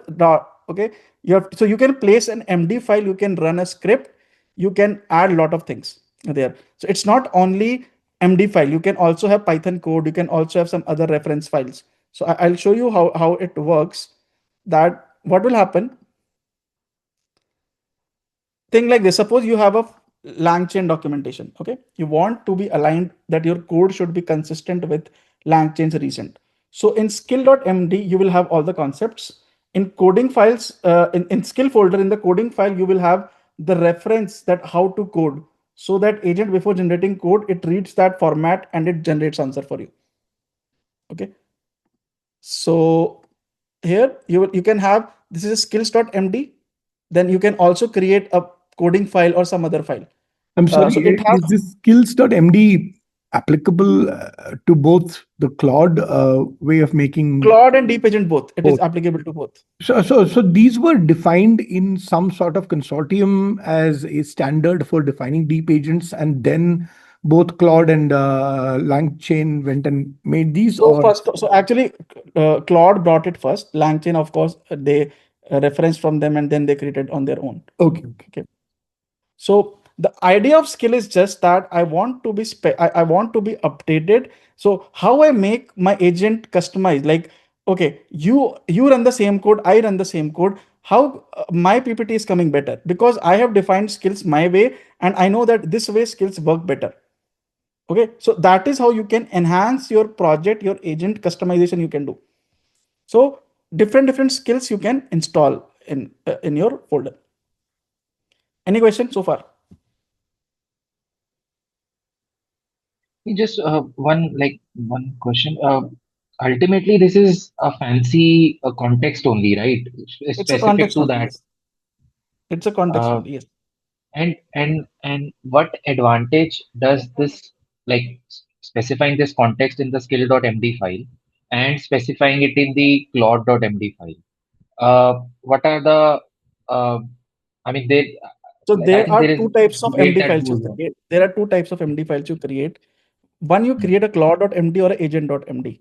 That is like your Right. system prompt. That always. So that is what I wanted to come here and explain you guys that what is the difference. Now think like this. I also forgot to tell you one thing. There's also a file called as claude.md or agent.md. Okay. Claude.md. This is a static. Think of this like a system prompt basically. That how you want it to behave. Okay. Static. Okay. Now my question to you guys is, what if I keep on installing, let's say I install 50 skills in my system to make myself better, but don't you think it will take away all the context window?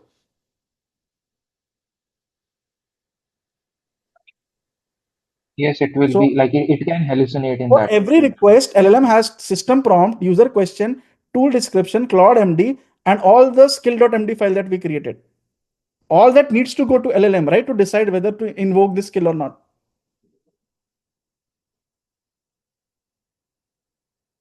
What do you guys think? Do you think adding skill will further like take away a lot of my context? What if we keep the skills outside and only give the description of the skills and pick the skill we want? Exactly. That is where I'm coming. So skills are dynamic in nature. Skills to never go to context window as whole description. So if you see, skills are defined like this: name and description. Whenever you start your agent, so only these two information goes to agent: name and description. So this is called as progressive disclosure. Let me explain you this. A Claude skills progressive. Like it's kind of like function only, right? That in function we just it's the arguments and the declaration of that function. It's a declaration of that, kind of that, I would say. So let me, this is the overview. Okay. So this is how, let me just zoom in a little bit. This is visible, right? So this is your core system prompt. Okay. These are your MCP servers and all those things. And these are your skills. Okay. Now, whenever your system will run, okay, it will only read that what are the descriptions, what are the, so how does it read? Just you will read initial that short snippets from each skill appended to the system prompt, not the whole skill context. Only the name and the description will be appended, just like we do function calling in agents, right? So now, based on that, suppose I ask to create a PPT, so it will say that fill out this PDF based on what you know about me. Then it will say, okay, to do this, I need to invoke PDF skill. So then it will load the whole PDF skill in the context window. And if PDF skill is mentioning some other file as well, then it will load accordingly. So that this is called progressive disclosure. You are not loading all of the skills at one go. It gets only invoked if it is required. Otherwise, it does not mess with your context window. Is it clear? Yes. So it's just like a tool call. Let me tell you very honest. But the only difference is that it comes in a text, in a PDF, in an MD file, which you can edit on your own. Okay. So eventually, when you make a call, it goes as a tool call only. That you are making a tool call. So you have to define a tool caller skill, and it makes a skill tool call to all the available skills whenever it is required. So for example, in internet, you will see Claude skills marketplace. Okay. So you will see a lot of skills available, like browser agent skills and blog watcher and different you will find public repository of agent skills. So you will find a lot of skills which people have created, put there. You can simply copy them. So this is like agent skill library. Front end design. If you want to design a front end, just download this, like copy this. This skill guides the creation of distinctives. Just copy all this and put it in your thing. This is PPT by Claude Code. Okay. So this is their PPT skill idea, that just copy it and paste in your skills. So that's how you will be able to generate PPT just like I produced, right? A very good one. So you just look for skills which are required for your product, for your project you think agent will require, then just plug in them. Okay, and it supports both. LangGraph agent also has this. So if you come here, this deep agent also has this skills. Okay, so it works in the exact same fashion, just like Claude Code I was mentioning. So there's no difference between them. They have rather copied from them, to be honest. So it all was not present in Deep Agent couple of weeks back. They recently integrated it. So any question about skills conceptually, what it does?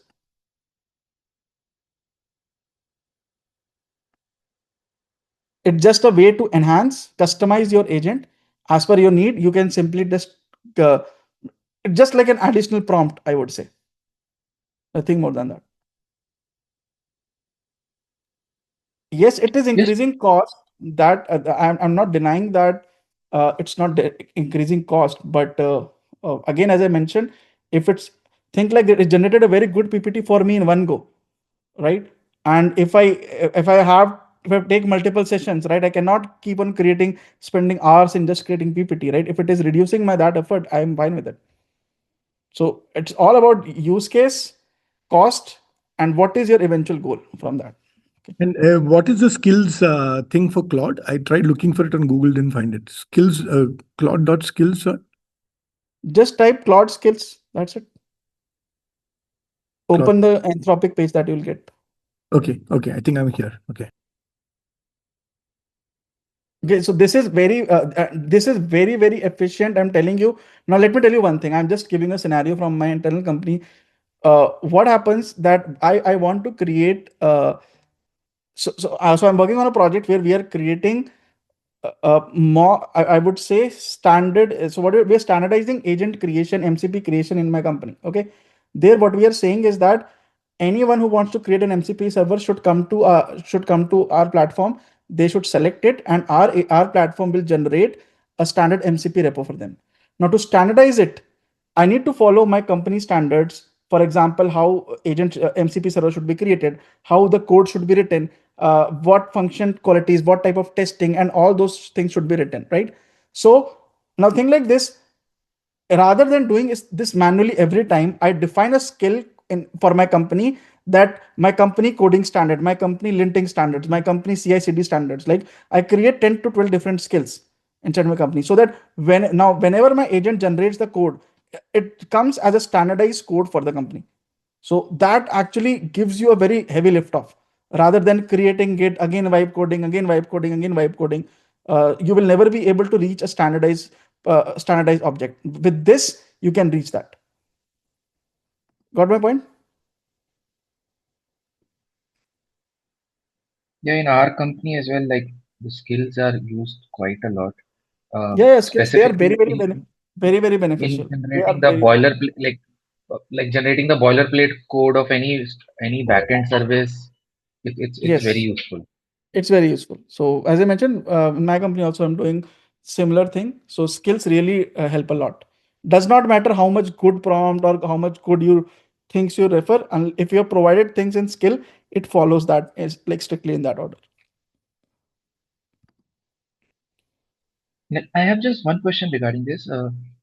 Not related to this, but like in generally when using any MCP server, now earlier we used to give very elaborated prompts to the MCP server, and then MCP server used to execute it, right? So for there as well, we can use skills instead, right? Yep.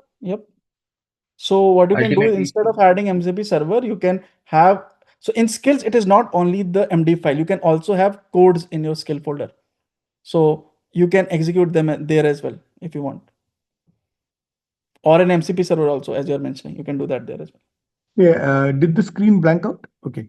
Yeah, actually, yeah, it blanked out. I was just taking up questions if you guys have any. Okay. Any question, anyone? Then I will move to the demo part. Can we adapt this to anti-gravity models? Yeah, anti-gravity also supports this. So let me tell you this thing. I'll quickly show you one thing. Okay, I think I showed in the last class as well that how do you vibe code effectively. So there's a thing called as, how many of you have used this OpenSpec? I plan to take this session some other time, but I'm just quickly showing you. This OpenSpec is something through which you standardize agentic coding. Okay, like basically vibe coding, I would say. What you have to do, simply open any folder that you have. Let's say I'll go. Is my screen visible to you guys? Yeah. Yeah. Okay. I go here, I click on vibe coding 2. Okay. Now, what I will do, okay, I'll just ask delete all the files from the root folder except PNG normal files.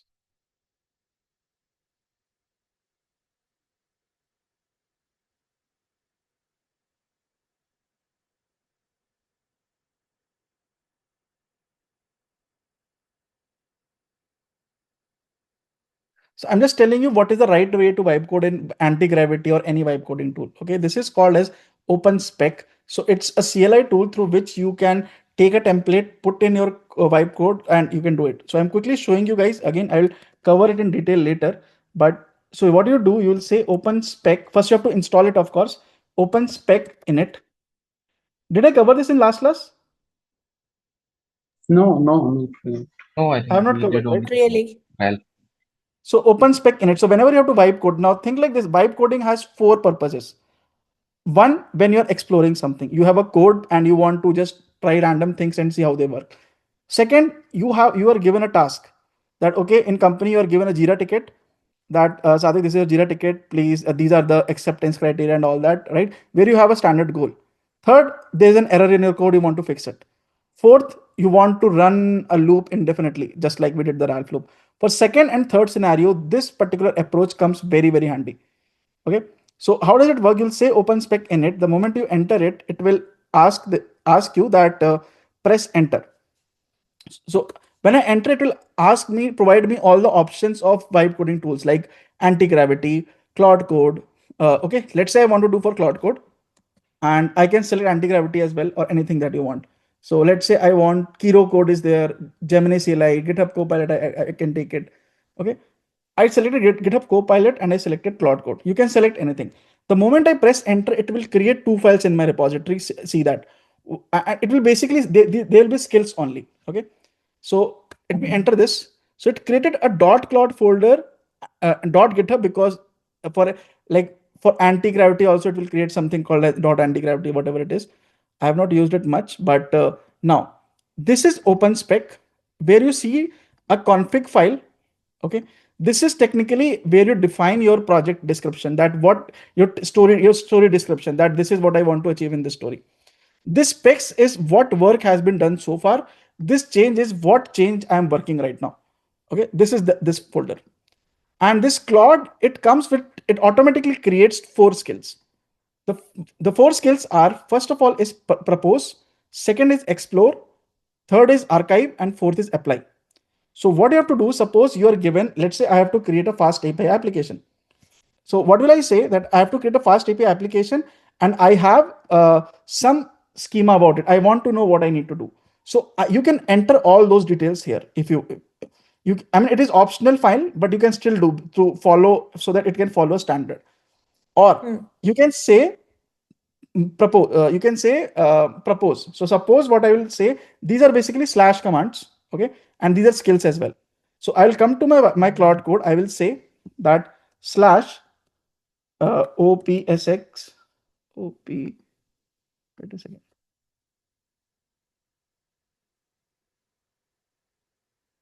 Okay. Slash. Yeah, I'll say OPSX and I'll say propose. Okay. SX propose. So I have to provide what I want to do. So I will say that it will ask me a follow-up question. I will say that I have to add a new feature or a bug fix or refactor my code or something else. So I'll say I have to add a new feature. I'll click on it. One. Then I will say that, okay, I'll say create. So I'll say, I'll type something. I'll say create a fast API server with 2 endpoints, sum and multiply. I'm just keeping them very basic right now. Okay. Here you can put your entire Jira ticket. This is what I do inside my company. I get my whole ticket. I put it there, or I put it here. Okay. I'll press enter. What will happen after that? It will start creating a plan. So let me show you what is going to happen now. If I click on this, enter, it will start creating a plan. Okay, got it. You want to create this, then it will ask me some permissions which I can give it. So I'll say 1, and here just see this open spec changes folder. It created a fast API math server. So this is what this is here it will create a plan.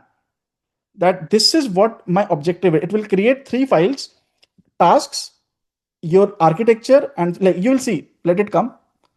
Okay, it will create a proposal artifact first of all. So let it create a proposal, design, specs, and tasks. So 4 files it creates.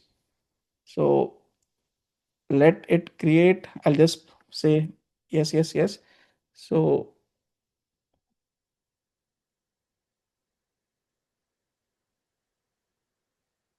okay, 1.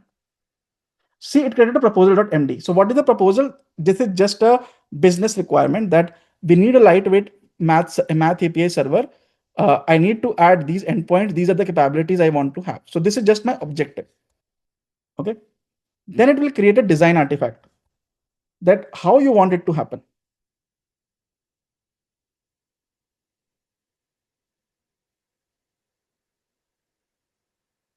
So it is working on it. It takes like some time. So I got it. The design artifact, anything similar to a plan? Yeah, it's similar to plan only. So if you see, this proposal is just basically what I said. Okay. Design is that what your endpoints will be, what all things you want to have, which framework to select, what should be the structure of your project. Like those things come in that. The project structure basically comes in design. Okay. And then there will be a thing called as task, that what exactly needs to be done. This is the progress file which we created last time, if you guys remember. So I'll just press it and just 1. Okay. So it created task. So it has created how many steps? 3 steps. One is okay. So one is project setup, where see right now it is no tick here. If you see, all these brackets are blank right now. Okay. So all artifacts created for the server. Now your task will be that, okay, let me review all this. If there is something that I like or I want to change, I can change them here. So first plan is project setup. It added 2 steps there. Core implementation, create a main.py file with this, and all those things. Okay. Then testing, do the testing as well before committing anything. So now if you're good with it, let's say you reviewed proposal, you reviewed design, you reviewed task. Now you're good with it. Now what you have to do, just come here, write down another slash command. You'll say OPSX apply. Okay. Apply means whatever things are present in this server, this plan, it will start applying it. Enter it, and now it will automatically create everything, do all the testing and all that. You can set this on auto mode. It can complete all that without your approval as well. So all you had to do was just put your Jira ticket in this config YAML, okay, and just run // command for plan, // command for working, okay. It will keep on working for you, do the test, everything. And here you will see this tasks. As it proceeds, it will start ticking off. See, it put an cross, means this part is done. Now it is installing dependencies. So once they're done, it will put a cross there as well. So you guys will see it quickly working. So just 2. So it crossed this as well, right? And let it code. We'll just take a few more minutes. So it did this. It's done with these 3 as well. Okay. Now it will move to testing. This is a very small task, that's why it's like doing very quickly. But the main thing is keeping this progress file so that it can track what it has done. And so done with first 2, 3. So it is done with everything. Now it just want to run the test and verify if everything is working. Okay. So it got some error, no module name PyTest. So what it will do, it will install PyTest. So that's what I was mentioning. If it faces some error, it will automatically install it. So it will install that thing, then run again.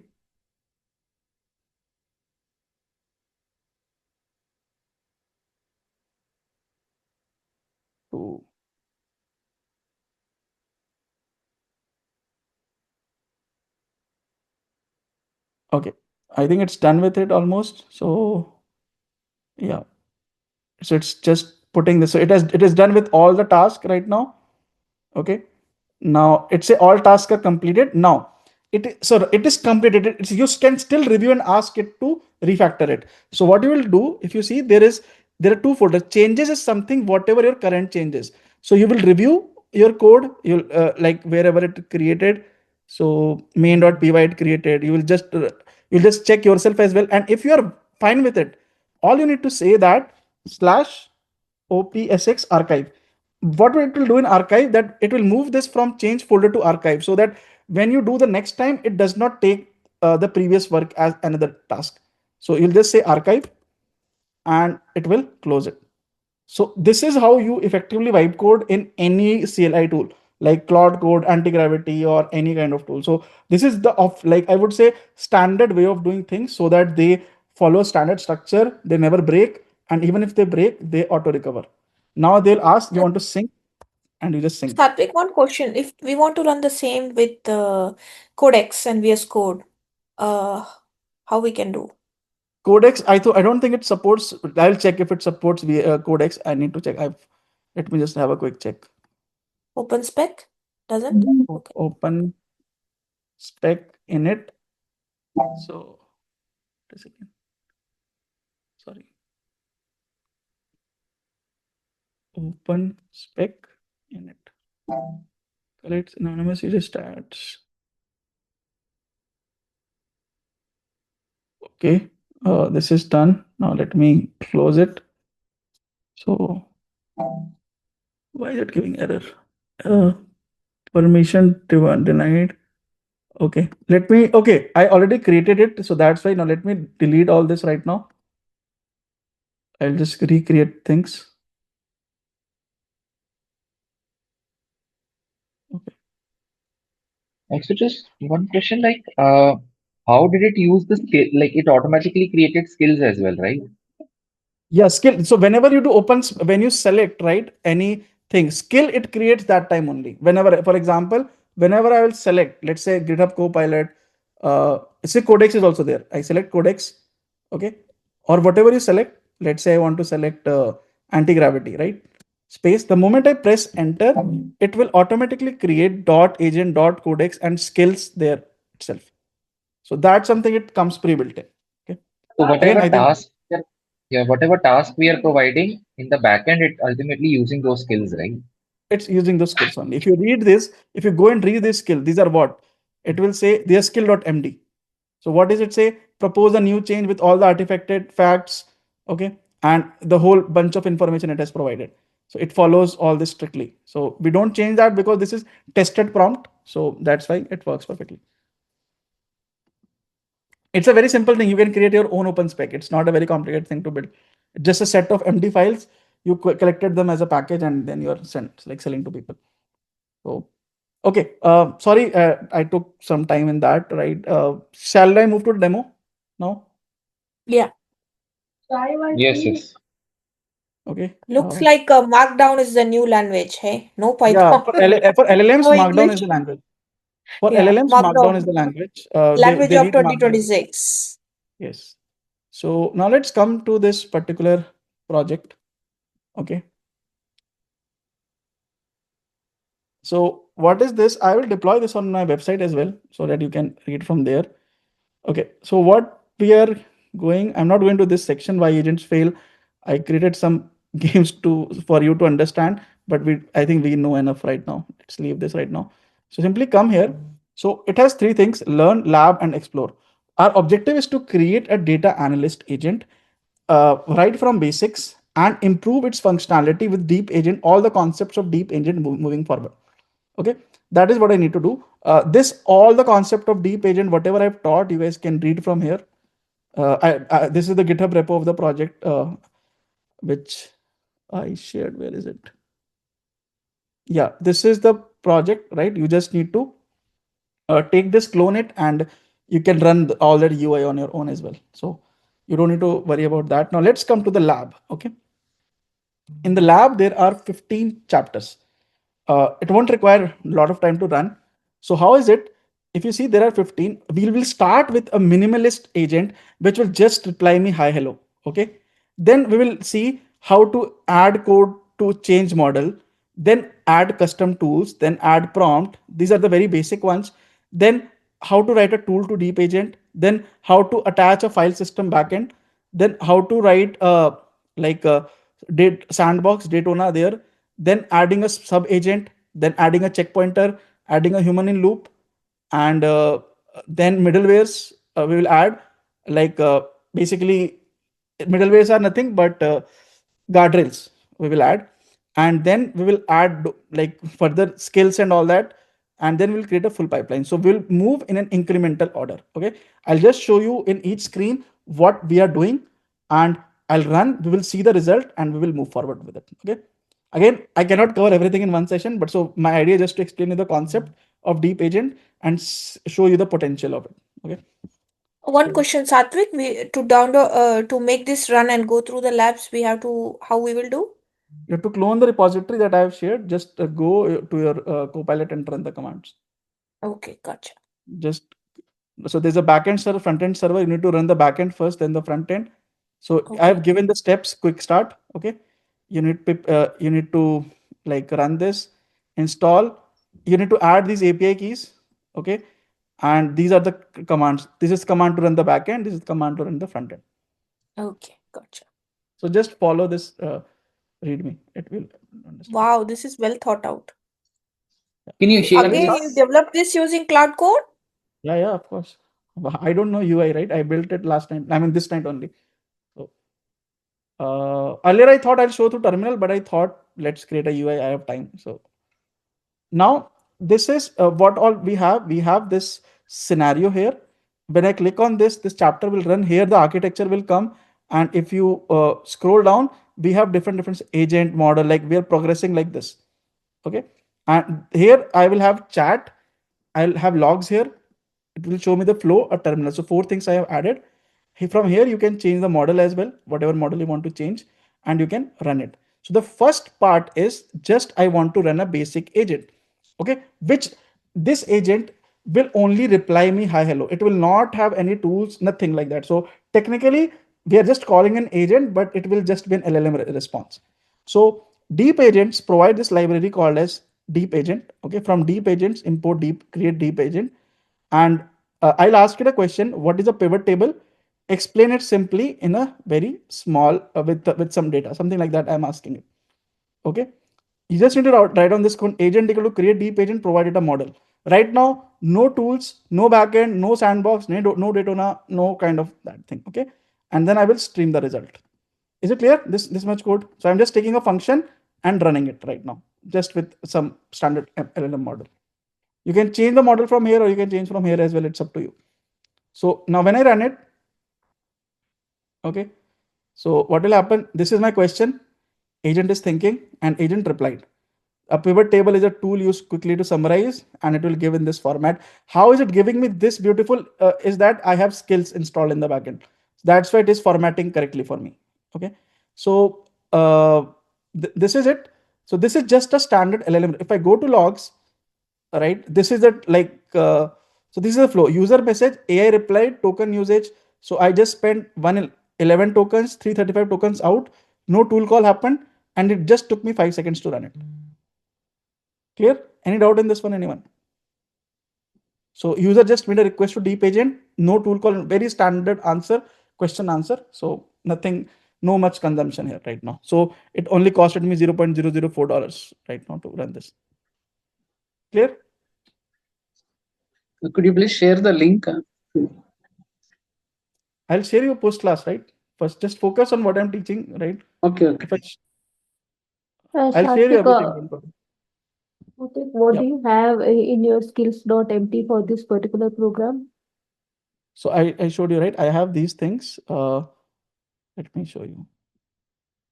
So I have added below. No, this is not the code. Okay. So these skills I have added.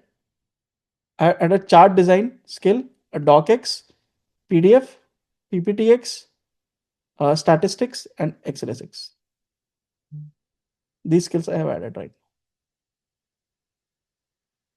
Clear? So based on your based on the user prompt, how did it understand which skill to call? Because it needs to give a result to me, right? It needs to give a result in a certain format to me. So it can use any, it might have used PDF as well, right? Depending upon. So I have set it up to be using the PDF skill right now in the backend. Okay. But it can read anything. If you are parsing an MD file, it will read that. Okay. Right now, this parsing that you are seeing, this is coming as a PDF format in the backend. So right now in the backend, it is reading a PDF skill. Okay. Okay. But those things, now this is the raw response that is coming from LLM. I just used that to, rather this is the raw response that is coming from the LLM. Okay. I used a skill to convert it into this particular format. Clear? Any question, anyone?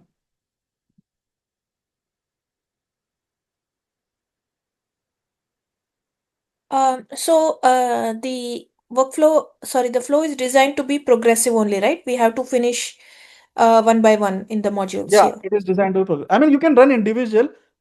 So you can run 7th one without running first one. That's not a Okay. problem. That's what I was asking. Okay. Yeah. So now we'll move to the next, where now choose your brain. So whenever you click a new, it will give you a pop-up that what is going to happen in this session. Okay. So now you choose your LLM. You can switch between model. It will show you how to change basically. So just to show you what is happening in the backend, in this file, I have this code, deep agent examples, and I have all these codes, first, second, third, fourth, fifth. Okay. So whenever I am on whatever, it is running that particular code in the backend, just to tell you.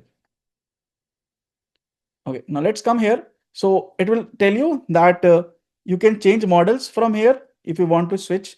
So I think this is same as first, just changing models. Nothing big addition we are doing right now. Let's move to the third one, adding a custom tools. Give the agent eyes a custom load CSV tool. Let it read your sales data and type hint, doc string, and everything to tool schema. Okay. So now what we are doing, we are adding a tool to read data. Right now, what it was doing, it was giving data from its own end. Now I have a sales CSV in my folder. It will read that, and this is how a tool is created. Okay. You say add tool, and below that you define a function.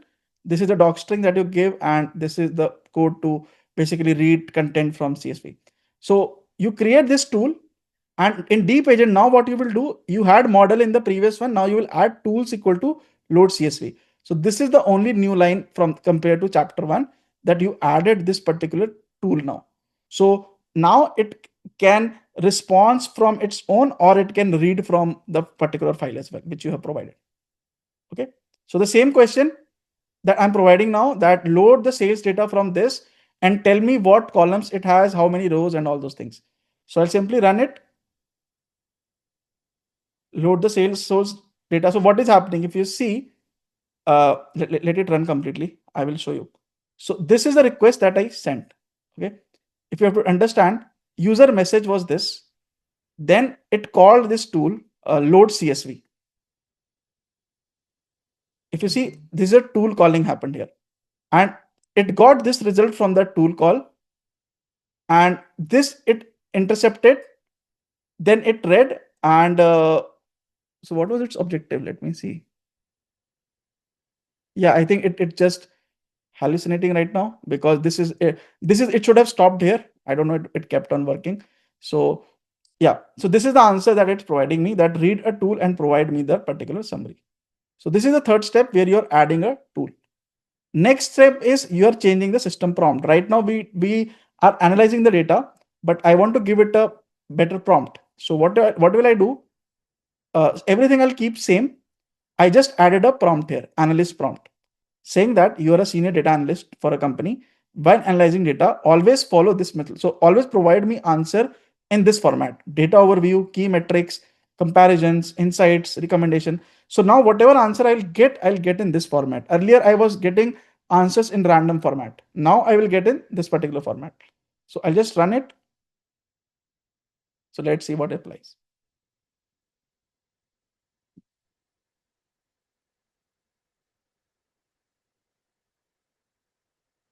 So see, it provided me answer in this format. What did I ask it? Provide me data overview. It gave me data overview. Give me key metrics. It gave me key metrics. Comparisons. It gave me comparisons. Then priority and all those things. And let's come insights. Did I mention insights anywhere? Insights and recommendation. Okay. So it followed the format that I asked for. Clear? Any questions so far, guys? These are the 4 basic steps. First of all. Hey, sorry for being so. This is a silly question. When you showed the load CSV, what did you say? It didn't read it from a Python file, and instead it called a sub-agent? No, it read from the Python file by mistake. Even after reading it, tried to read it again. That's why the error came. Okay. Right now, there's no sub-agent and all that. Right now, I have not integrated any sub-agent. So far, what we have done 4 things: calling an agent, deep agent, simple prompt, changing a model, and adding a tool and changing the prompt. So far, we have done 4 basic steps. Clear? Shall I move to the next part?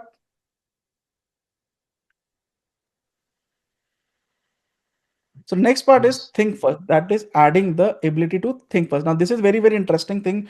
Do watch here. Now planning tools is always there, but unless you explicitly tell it, right? For example, think like this.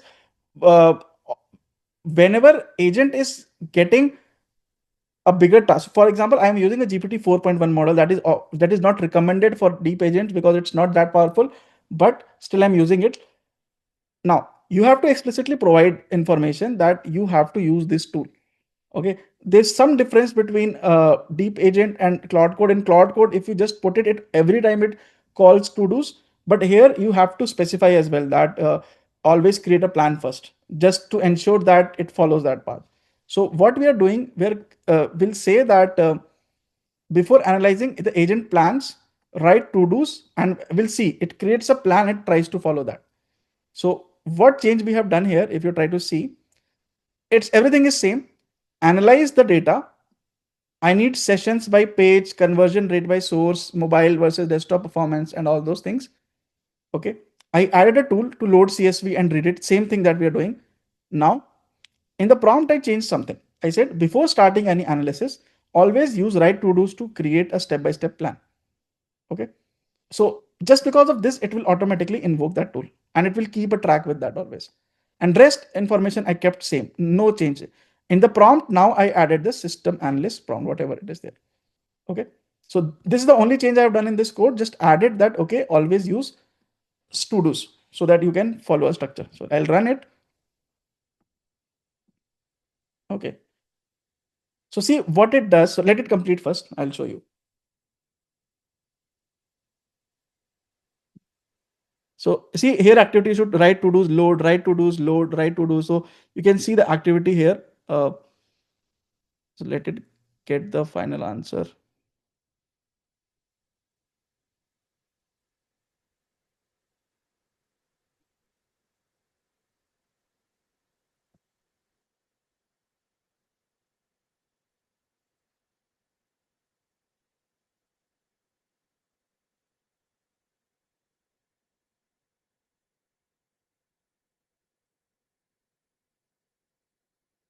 Okay, meanwhile it is doing so, let's come here, right? I sent this that analyze this particular data. Okay, what did it called the to-dos tool first. Okay, so I have got the answer, I think. Yeah, I got the answer. Okay, so let's analyze the whole step once again. So when I asked it the question at first, what did it do? Tell me.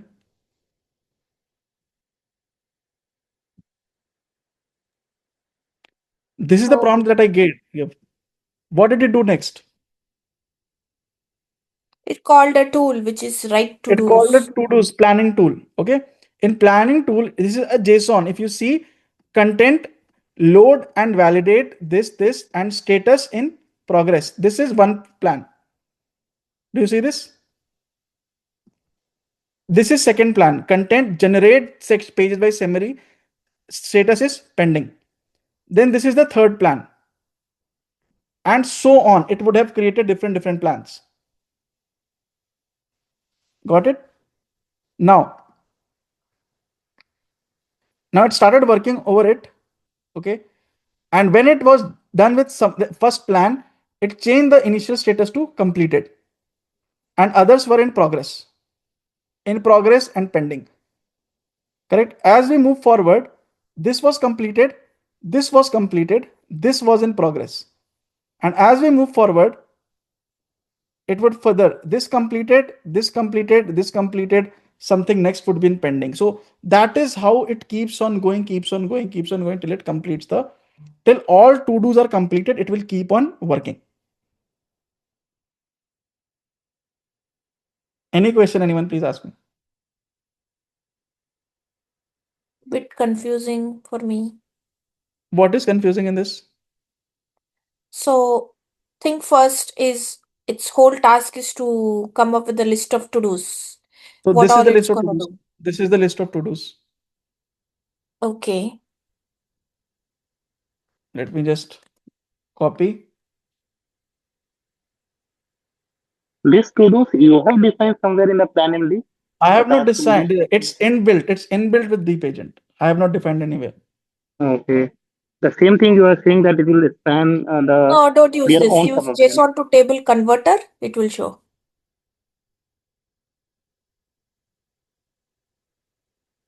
So see, it create to-dos like this. So first to-dos was load and validate this and status in progress. Others are pending.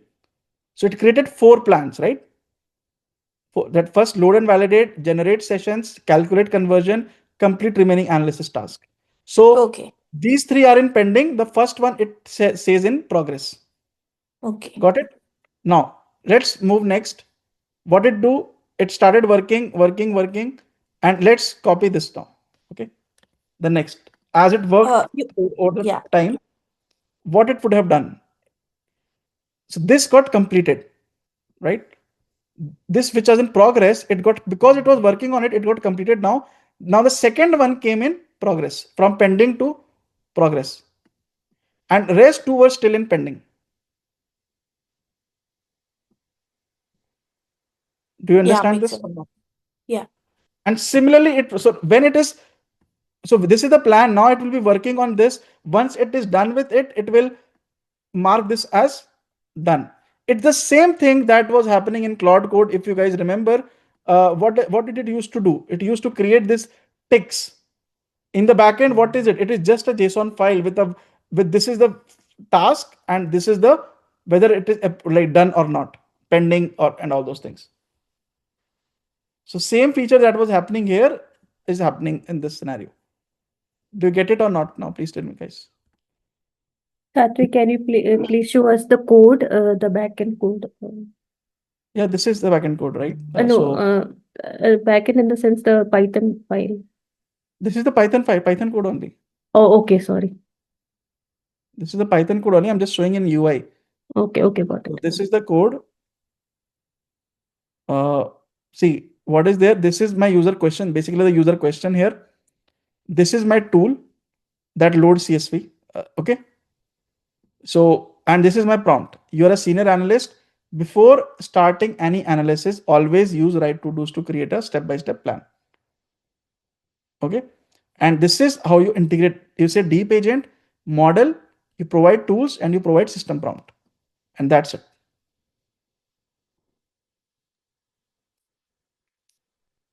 Is it clear?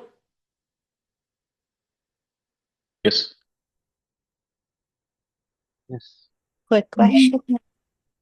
When it's writing the to-do file, is it going to write the whole file again and again, or only those files that are needed? I didn't get your question. So when it's making the JSON file, would it be writing the whole file of the JSON again, or only those lines that needs update? Because I'm just thinking about the create a output plan tokens. at the start, right? Here, like how does it work? It creates a plan at the start that JSON file will remain as it. It will just every time go and update that file. Okay. So only those lines will be updated. I'm just checking about the output tokens. Yes. Would it be the same to-do file again and again, or it will be only the lines Same, that need changes? So like only it will go to the file, just edit the file basically. It will edit the file. That's what it is going to do. Okay. So where does the planning you. file exist in the It's in memory and then it disappears. It's just in memory. Okay. It disappears. But you can store that as well. That you can say that create a plan, and like for example, let me just show you a very simple thing. I will say that where's the system prompt? Okay. Let me change a couple of things. I'll say always create a plan.json in the root directory before agent. Right now it will not create because I have not given any backend to it. But once we create backend, I will show you. You can also say that create in a directory so that it maintains that file in your directory, and you can see that. Once I integrate backend, I will show you. So right now, at the end, given the final plan will be there. All the things which are done, right? It keeps on updating like the plan. It will create a plan.json. Okay. So it will be like this, plan 1. Okay. Let's say whatever it is, status. This is pending. Okay. Similarly, other plan 2, whatever it is, then status pending. Okay. So after doing every task, it will come and just append the file, just change from pending to completed. Let's say.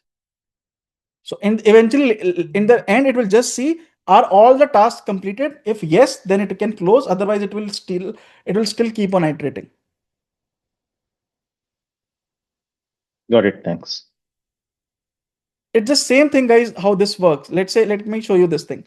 Create a file test, create a PyTest for all the functions in the folder, create in a separate folder. Do not mess with existing code base. Okay.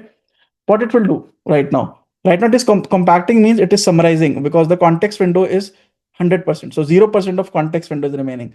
Now, what will happen? That same thing, just like earlier, it will create a plan, and that plan it tracks in the backend. You can have that in a JSON file as well. So it will just create a plan, work on the first task. When it is done, tick it, then work on the second task, tick it, then work on the third task, tick it, and then that's how it move forward. This way, tell me, how is this better than the React agent now? How this planning is better than React agent? What do you think? Okay, first thing, it is keeping an active track of what it completed, what it did Yes. not, what is still in progress, which is fundamental difference, right? There is a fundamental difference because there LLM relies on its own understanding. It's very simple, right? Like you are going, let's say you are in a session right now. Okay. You will say, I will remember everything. I don't need to take notes. Next week, when I will revise, I'll remember everything, right? This is just trusting your instinct, but that is not true, right? After some time, you'll forget it. So you need a note somewhere. You need a recording later on to go through. So this is just like that. Okay. So right now it is thinking, it is creating, it will read my files, see, and create all the plan. We need to have some basic bash command knowledge as well. Yeah, of course, you need to have, but it uses so bash command that I also don't know, like because it has access to everything, right? So it can come up with its own terminal like command, which we generally don't know, but mostly it use ls, read, edit, copy, maximum, remove. That's what it uses mostly. Globe, this is for search. If you want to search for some file, some text, so this is a function to regex search basically. And so see, it has created a plan. What is this to do's? This is just a plan which we created. Right now they're just rendering this in a UI, but backend it is what? It is just a JSON with these many plans. Everything is in pending state right now. It is working. Once it does, it ticks on this, then move other, move other, move other. Okay, I just close it for now, but I hope it is clear to you guys. Any doubts so far? I'll cover the rest part quickly, so that because I know it's been long. Any questions so far, guys? Tell me, please. The idea is just for you to understand the concept. Forget about the coding for now. Now, next is file on disk. Okay. Now files become, now what we're doing, we're giving it a file system access that agent will read I'll give it access to my workspace folder. Okay. Files become real. The agent writes an analysis report to disk using file system backend. So let's see what changes we are doing in code now. All that we are doing right now, we are adding this line backend is equal to file system backend, and we are providing that this workspace directory is where what you need to consider as your backend space. In this area only you can run the commands and all those things. And in the agent, I'll just write down backend equal to backend. So we just added 2 lines of piece code. One is this, and second we added in the create deep agent that this is the backend. That's all you need to do. Clear? Yes. From coding things. That's all you need to do. Now, the prompt is that you're an analyst, you can read files, blah, blah, something, right? So it will do something. So list the files available, then read employees CSV, analyze the data, write a report to report.md with salary distribution, whatever it is. So let me run this. Okay. So see, it did all the ls commands, right? Earlier they were not coming. ls commands read all the files, then read employee.csv. It read this, then it said that files available are this, then it will read employee.csv, then report written to the disk. Okay, so let me go here and let me just check it. It is in the output. Where has it put? Let me check. Deep agents. It's down workspace. Where? Workspace, sorry, workspace, right? Yeah. So in workspace, it put in report.md. Just a small report it created, not a very fancy, because that we can optimize what all you want, but it just created this particular file report.md. Or it was analysis.md, whatever it was. Which file it created? Report.md or analysis? Let me have a quick look. Yeah, this one. It just created this file. Okay. So analysis.md it created here. Sorry, report.md. Clear? So what we provide this workspace folder, it can only, so if we just read this commands once again, what happened? In the code, we said to it that I'm giving you a backend. In my root folder, there is a folder called Workspace. So inside that Workspace, you can do anything. That is first you need to understand, because this is, if I would have not given this, what would have happened? Let's say I remove this. What would have happened? It would have taken my entire directory and it would have read all the files. But when I say Workspace, it is only reading the Workspace folder. So Workspace folder has what things? It has agents, MD, analysis, employees, and all those things, right? So now let's see what it do. So I asked it, so it says, okay, called ls, and it found these many files there, right? And from there, I asked it to read employees.csv. It read that, and it read from this, it analyzed blah, blah, blah, and then wrote the summary to this. That is how it is working. Now you can add a lot of complex things, that analyze files, create a report from that report, create another PPT, then from take that PPT and email to someone. That all you can do. But idea is to have a backend where it can do a lot of things. So is it clear, guys? Any question?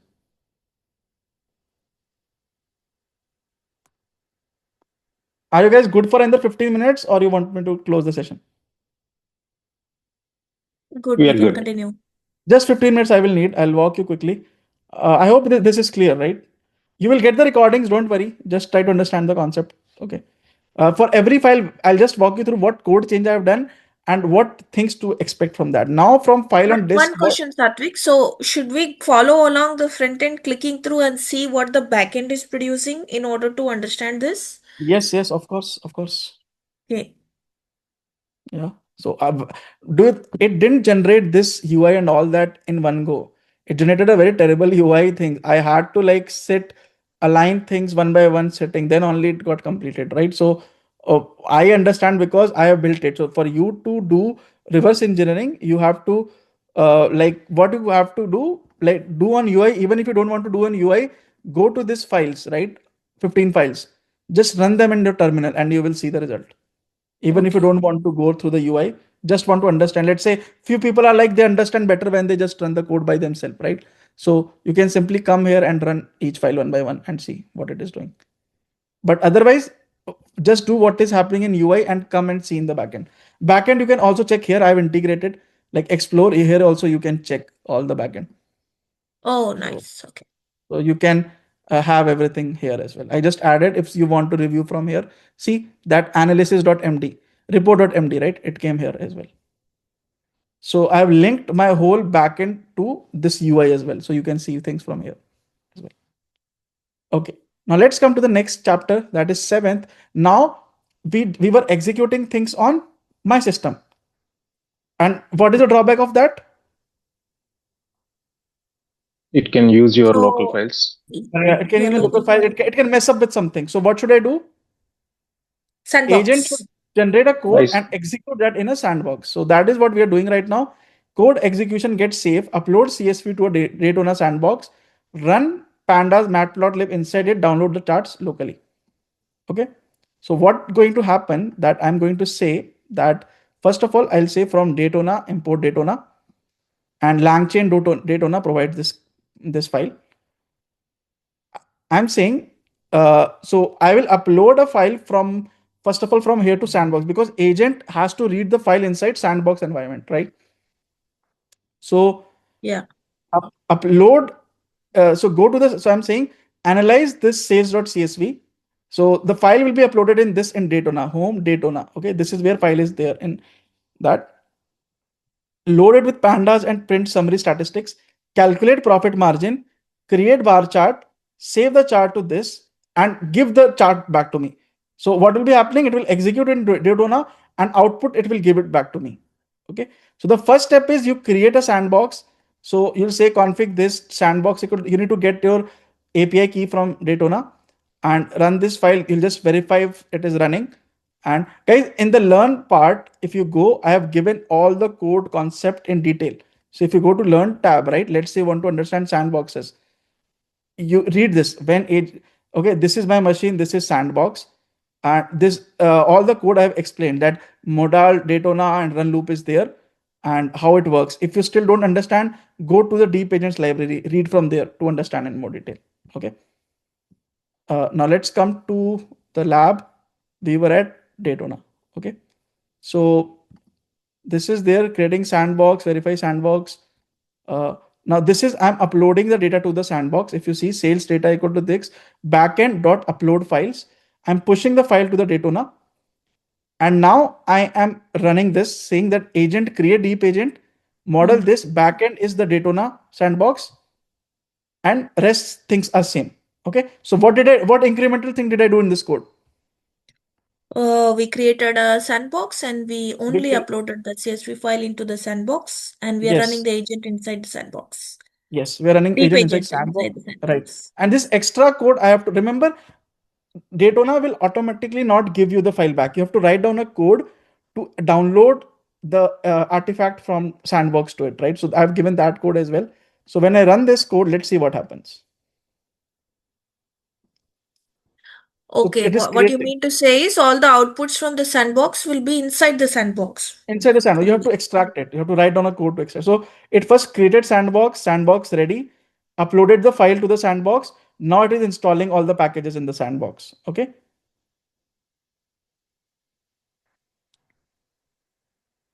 So I think agent is running on our system or in the sandbox? Agent is running in the sandbox. Sandbox, yeah.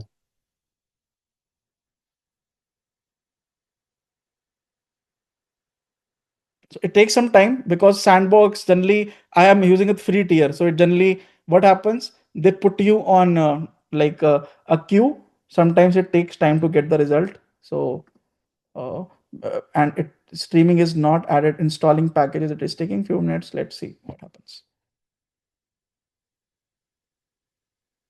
So it's still waiting for output. And this happens because you have a free tier. Your requests sometimes they get delayed, right? That's how so in real time it is very quick. If you are using like a paid version, things are very quick. So Satvik, So in in sandbox, companies like also you will use this open source Daytona, or will you use Azure? This is not open source. This is us in companies. You will take enterprise plan of them. Okay. Or through Azure also you can run your own VM. You can close. You can create your own sandbox. Yeah. So, true. Satvik, so that means like in data now in Daytona, like whatever the things in project.toml, it's going to install and it's going to spin up the things, right? Yes. Yes. Okay.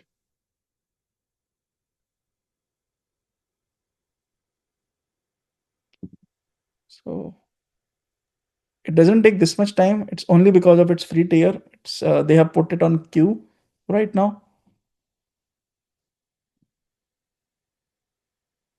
But still, let's see. What does it? So Satvik, they have transferred our entire code to the sandbox, and then execute from there.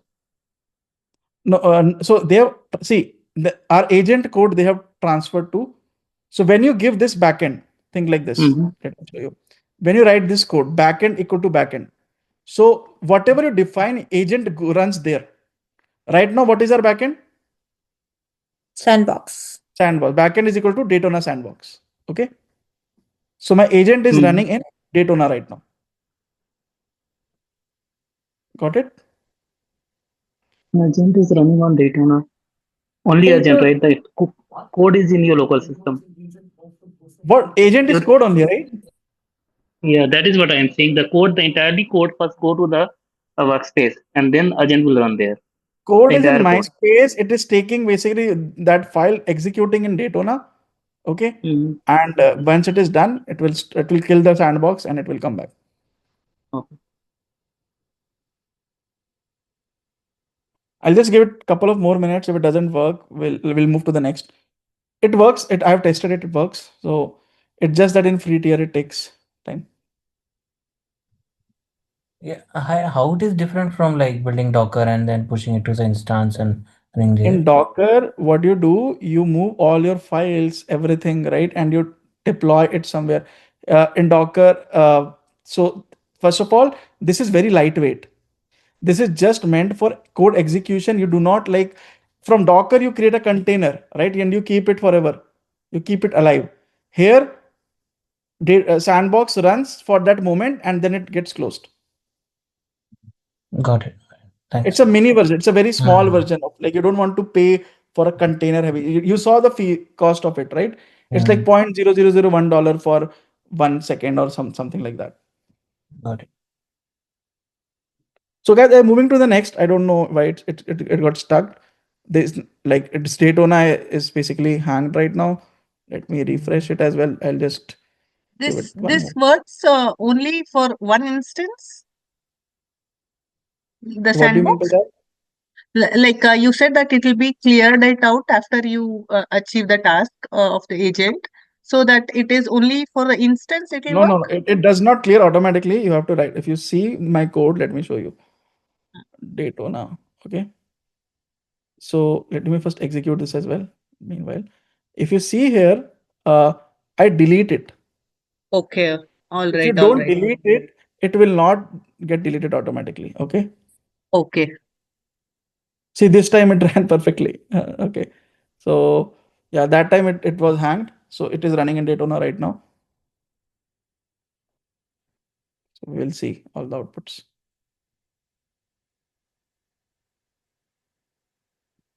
Okay.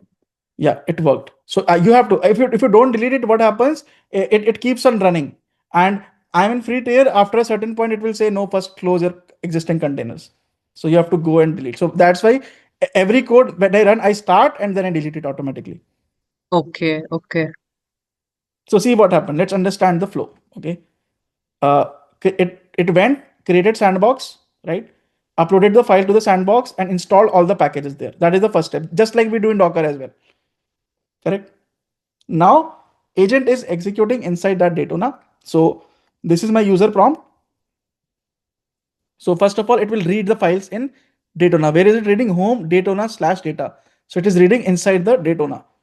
And it did ls and it found .sales.csv. Then it read the file, it analyzed whatever it had to do.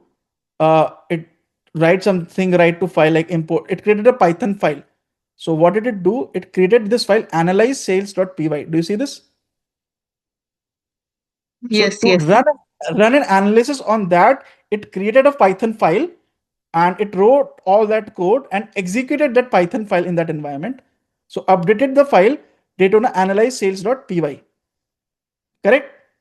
So first of all, it created the file analyze sales and then it will execute that sales.py. And after executing, it got this result. And then it went to the output. It saw this chart.png and it got created. And this is the summary, everything.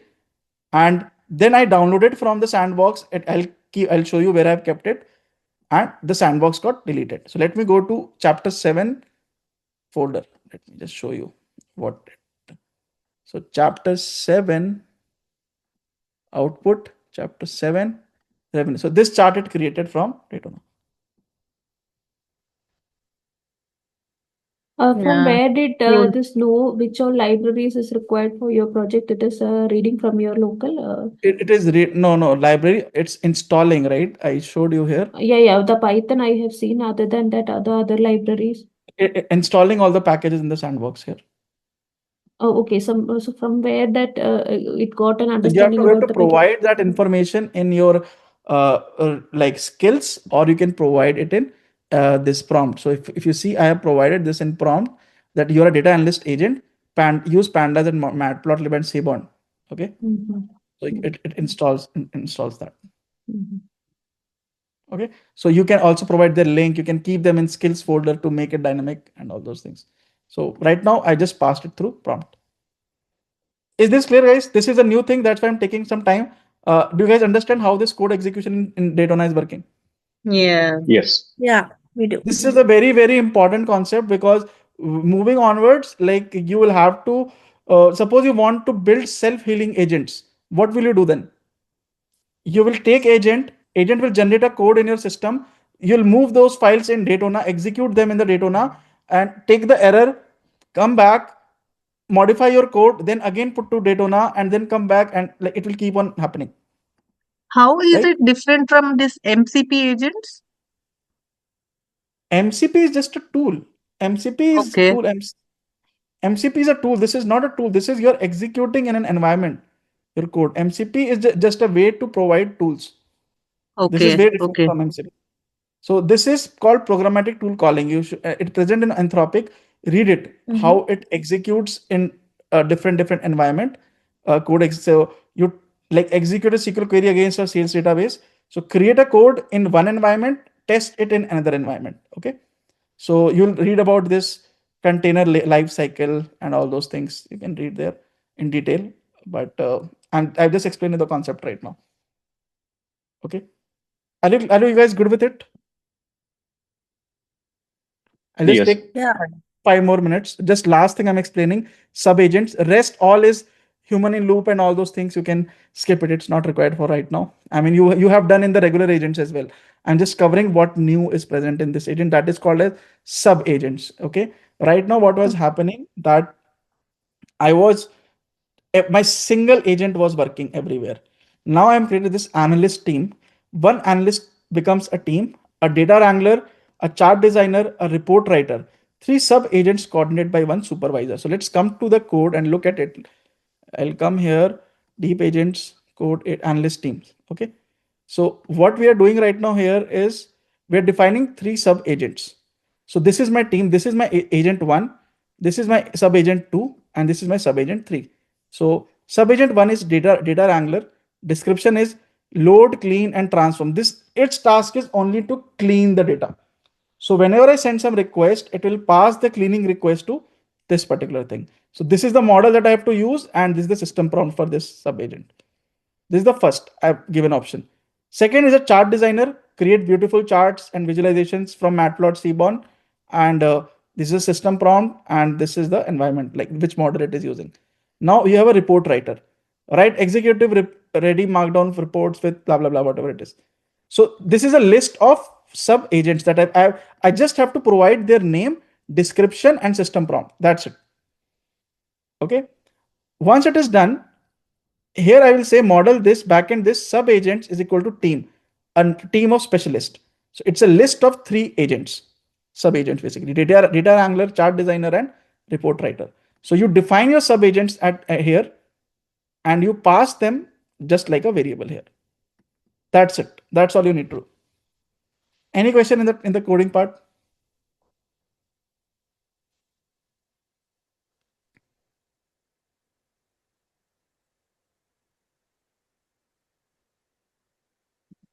No. Okay, so let's move and execute it. Now this will take some time to run. Reason? It's doing most of the execution here. That's combining Because together it all is the doing instructions. everything is not in single, like adding, it has added different layers. A task will go to different, let it finish, then get it back, compile the result, then give to you. Okay, so it is going to take some time, but it is going to give you a good result. So now this also I am executing in a sandbox only. Okay. Put You Spark said here. team. No, actually, you said team. So if you have like multiple questions in between, like how do you add that again? So you have to run it in a streaming mode. Okay. Okay. So Okay. right now I'm running in a invoke mode that only once one query. When you run in a streaming mode, you can keep on asking it again and again. Asking in between. Okay. Yeah, just like we do with Claude Code or any vibe coding. While it is working, I am able to type again. So that is it runs in a streaming mode there. So you Okay. have to run Okay. in a All right. streaming mode. Okay.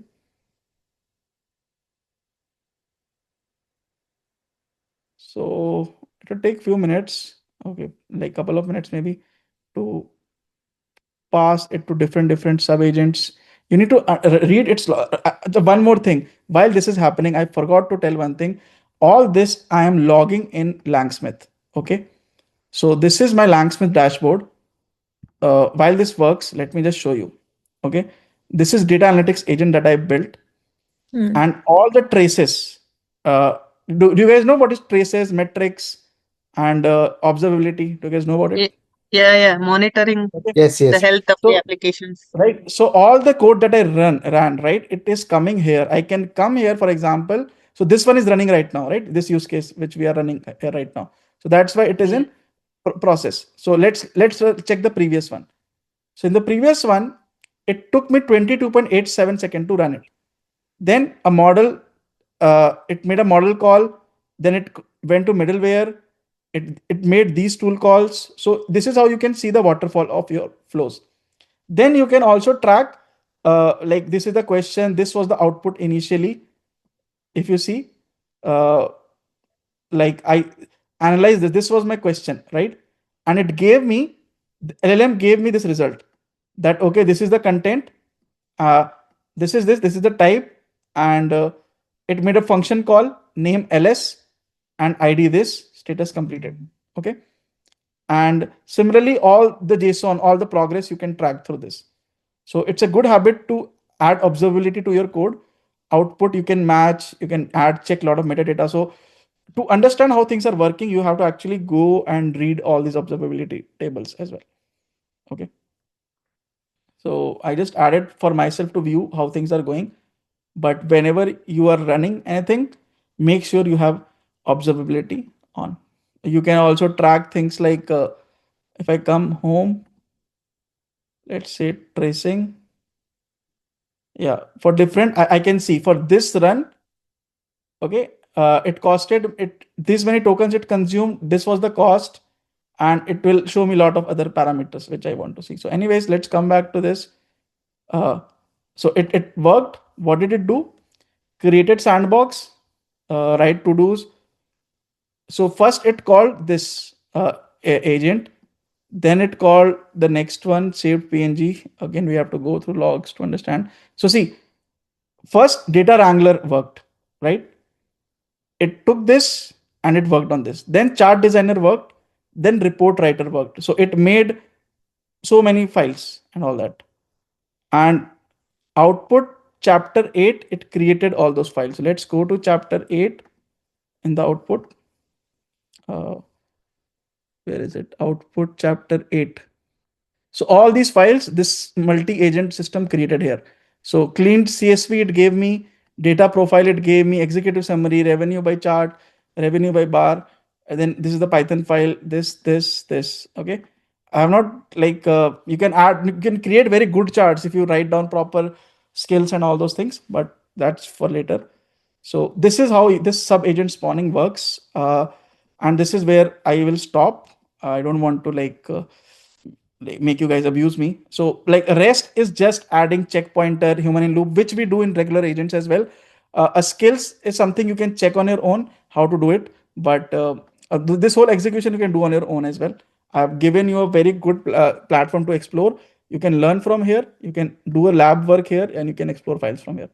Okay. Satvik, one quick question, Satvik. So Yeah. for the last example that you have shown, so how that order of execution of agents is determined? Is it determined by you or orchestrator? I don't define it. Orchestrator defines it based on the agent description. Orchestrator defines. Okay. And what about the state and other things? Which state? Should we like agent state? Should we handle that, or is it taken care? We don't need to by handle anything. They will handle anything? automatically. Yeah. Okay. That is the beauty of deep agent. You don't need to handle. You can customize them, but you don't need to go manually add anything. See, all thing that I did in code was this only. If you go in a LangGraph code, it's a very big code. You have to define state. You have to define those connections, nodes, right? You don't need to do right now here because it's a wrapper over LangGraph, this particular thing. Okay. So in the backend, this is inherited from LangGraph only, but you don't need to do all that. It handles automatically. Okay, one question here, Satvik. We saw here the happy path. Each and every task was being performed by the sub-agent subsequently, and no failures happened. So when Yeah. failures happen, is it possible for it will try to retry and it will Yeah, you remember can the add context retry. where it needs to start from? Yes, yeah, you can add retry logic, and it will keep on trying up to, so add a retry value of 3, and it will keep on trying that thing, and you can do a lot of custom settings there. Retry is there. You can surface the result to the orchestrator agent. Orchestrator might define, okay, this thing like this sub agent is not able to solve it. Okay, can I pass it to some other sub agent? No. Okay, let me send this back to user that, hey, this failure is happening. I might need your input on this. So it can send me a request, right? It's basically how you define the prompt. So there are multiple ways to handle errors. Okay. So yeah, guys, that's it. I think we have taken more than 3 hours, but this was just an introduction to deep agents, what all things are there. But I hope this is clear to you guys, right? Why deep agents are required. Yes, yes. So to Can create you any, provide some use cases where this will be really useful?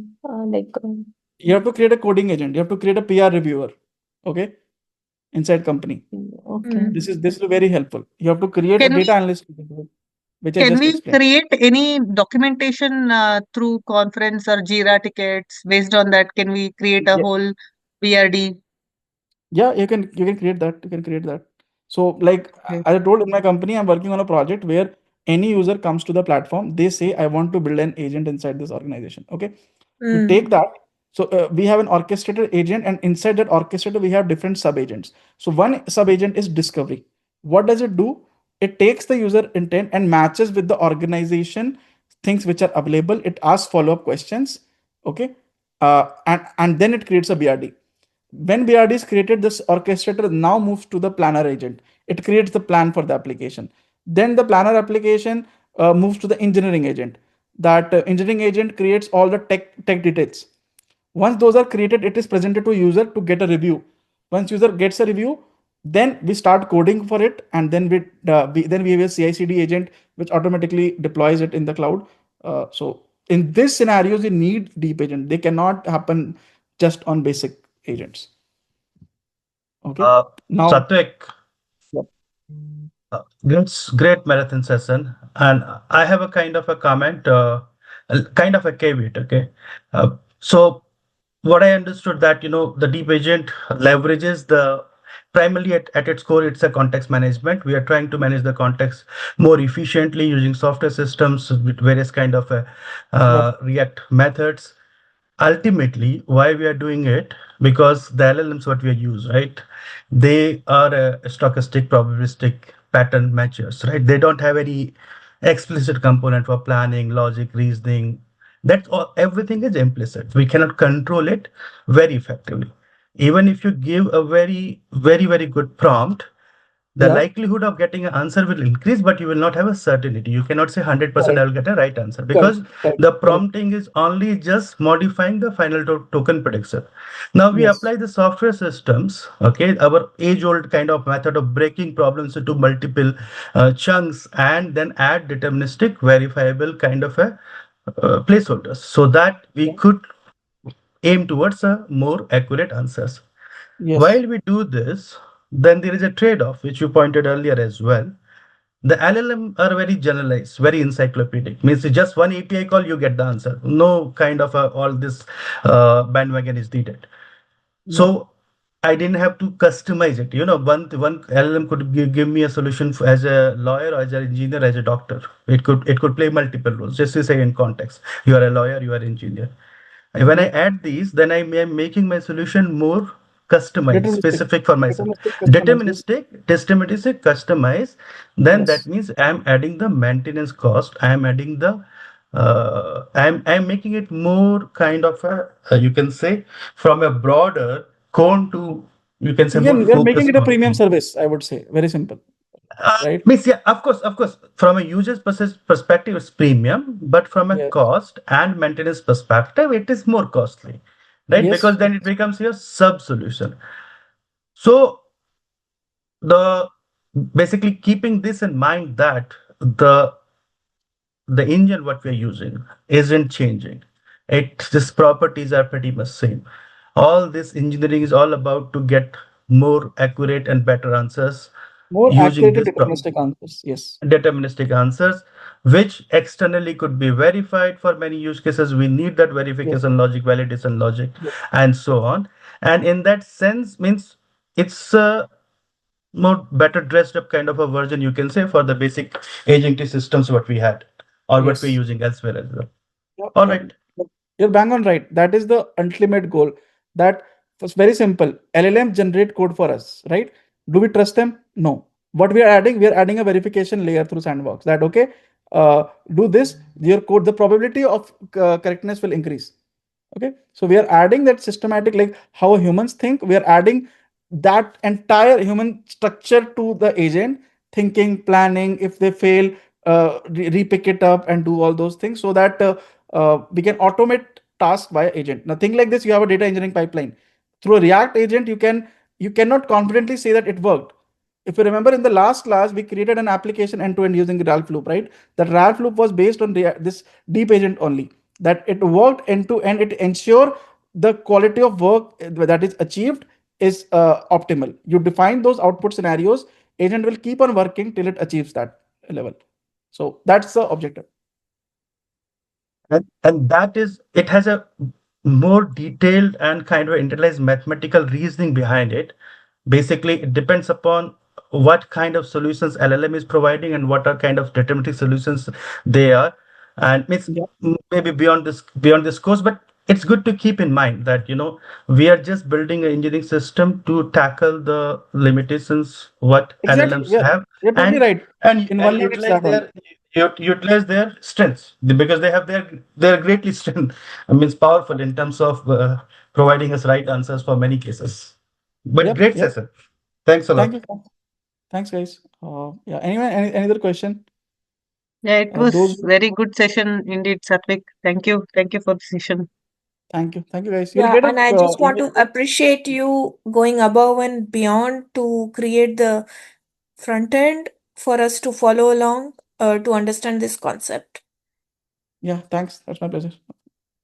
This video, sometime in the beginning, I was actually driving, so I could not give much attention. Can we have this recording session? Yeah, you will have this video in like by your morning or something.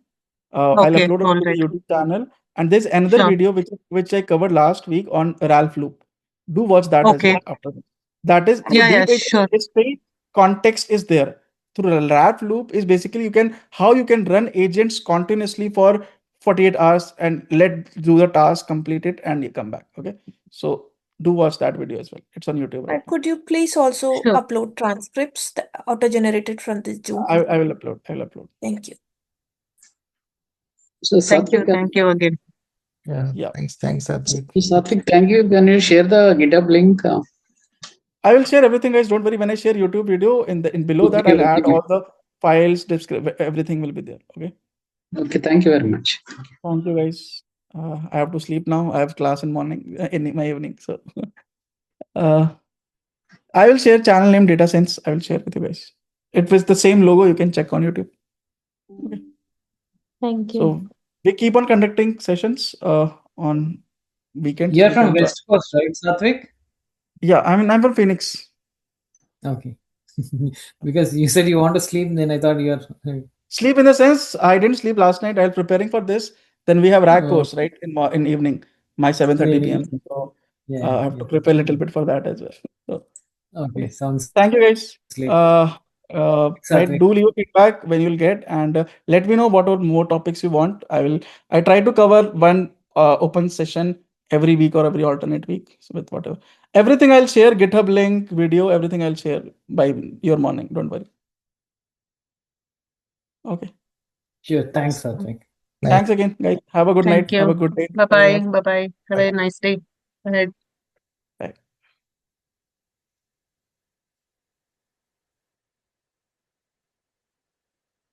If anyone has any doubt, they can ask. Otherwise, you can drop off.